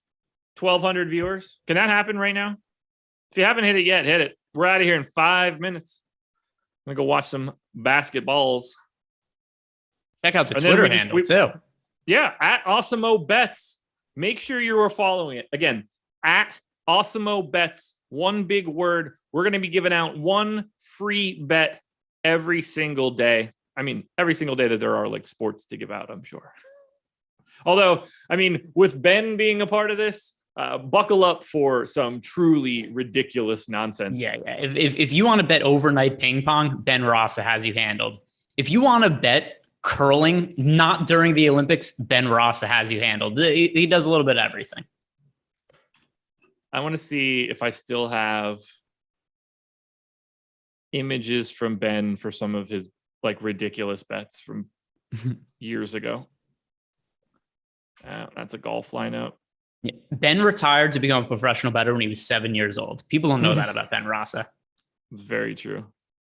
I wish I could find. Oh, I need to go way further back. No wonder I wasn't finding anything. 2020, 2019. Now we're dancing. Because there's some truly crazy ones. It'll be like women's Australian rules football type stuff. Like You want it, you can get it. That's we didn't even know existed. Sports Yeah. we didn't know existed. Yes. Oh my God, yeah. I mean, he loved like North Macedonia. He can probably tell you a bunch about who's on that team. He lives for garbage soccer bets. I'm trying to find the most obscure thing that's in a sportsbook lobby right now. Darts. I'll bet you that Ben is leans on darts. He knows darts. I got it here. This is, I might even have to search for it because I don't even know what sport it is off the top of my head. Have you ever bet? Is this basketball? He bet on, I have bets from Ben from a couple years ago where he bet on the Tijuana Zonkies. That's donkey with a Z, by the way. That is Mexican basketball.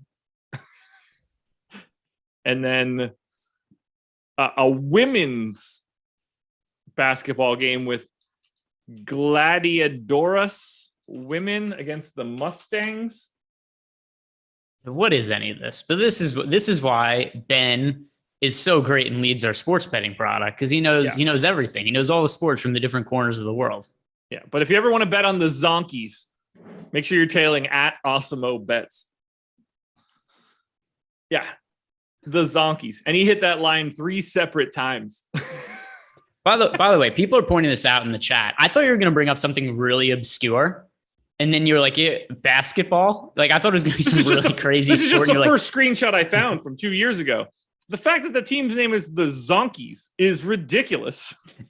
Is Bean Dudes? It's actually from a Bean Dude chat. It's actually donkeys playing basketball. Could be. Wait, that's not real, right? No, it is. It's actual donkeys playing basketball. I mean, I've seen donkey basketball before. They did that at my high school. True story. Those donkeys shit everywhere.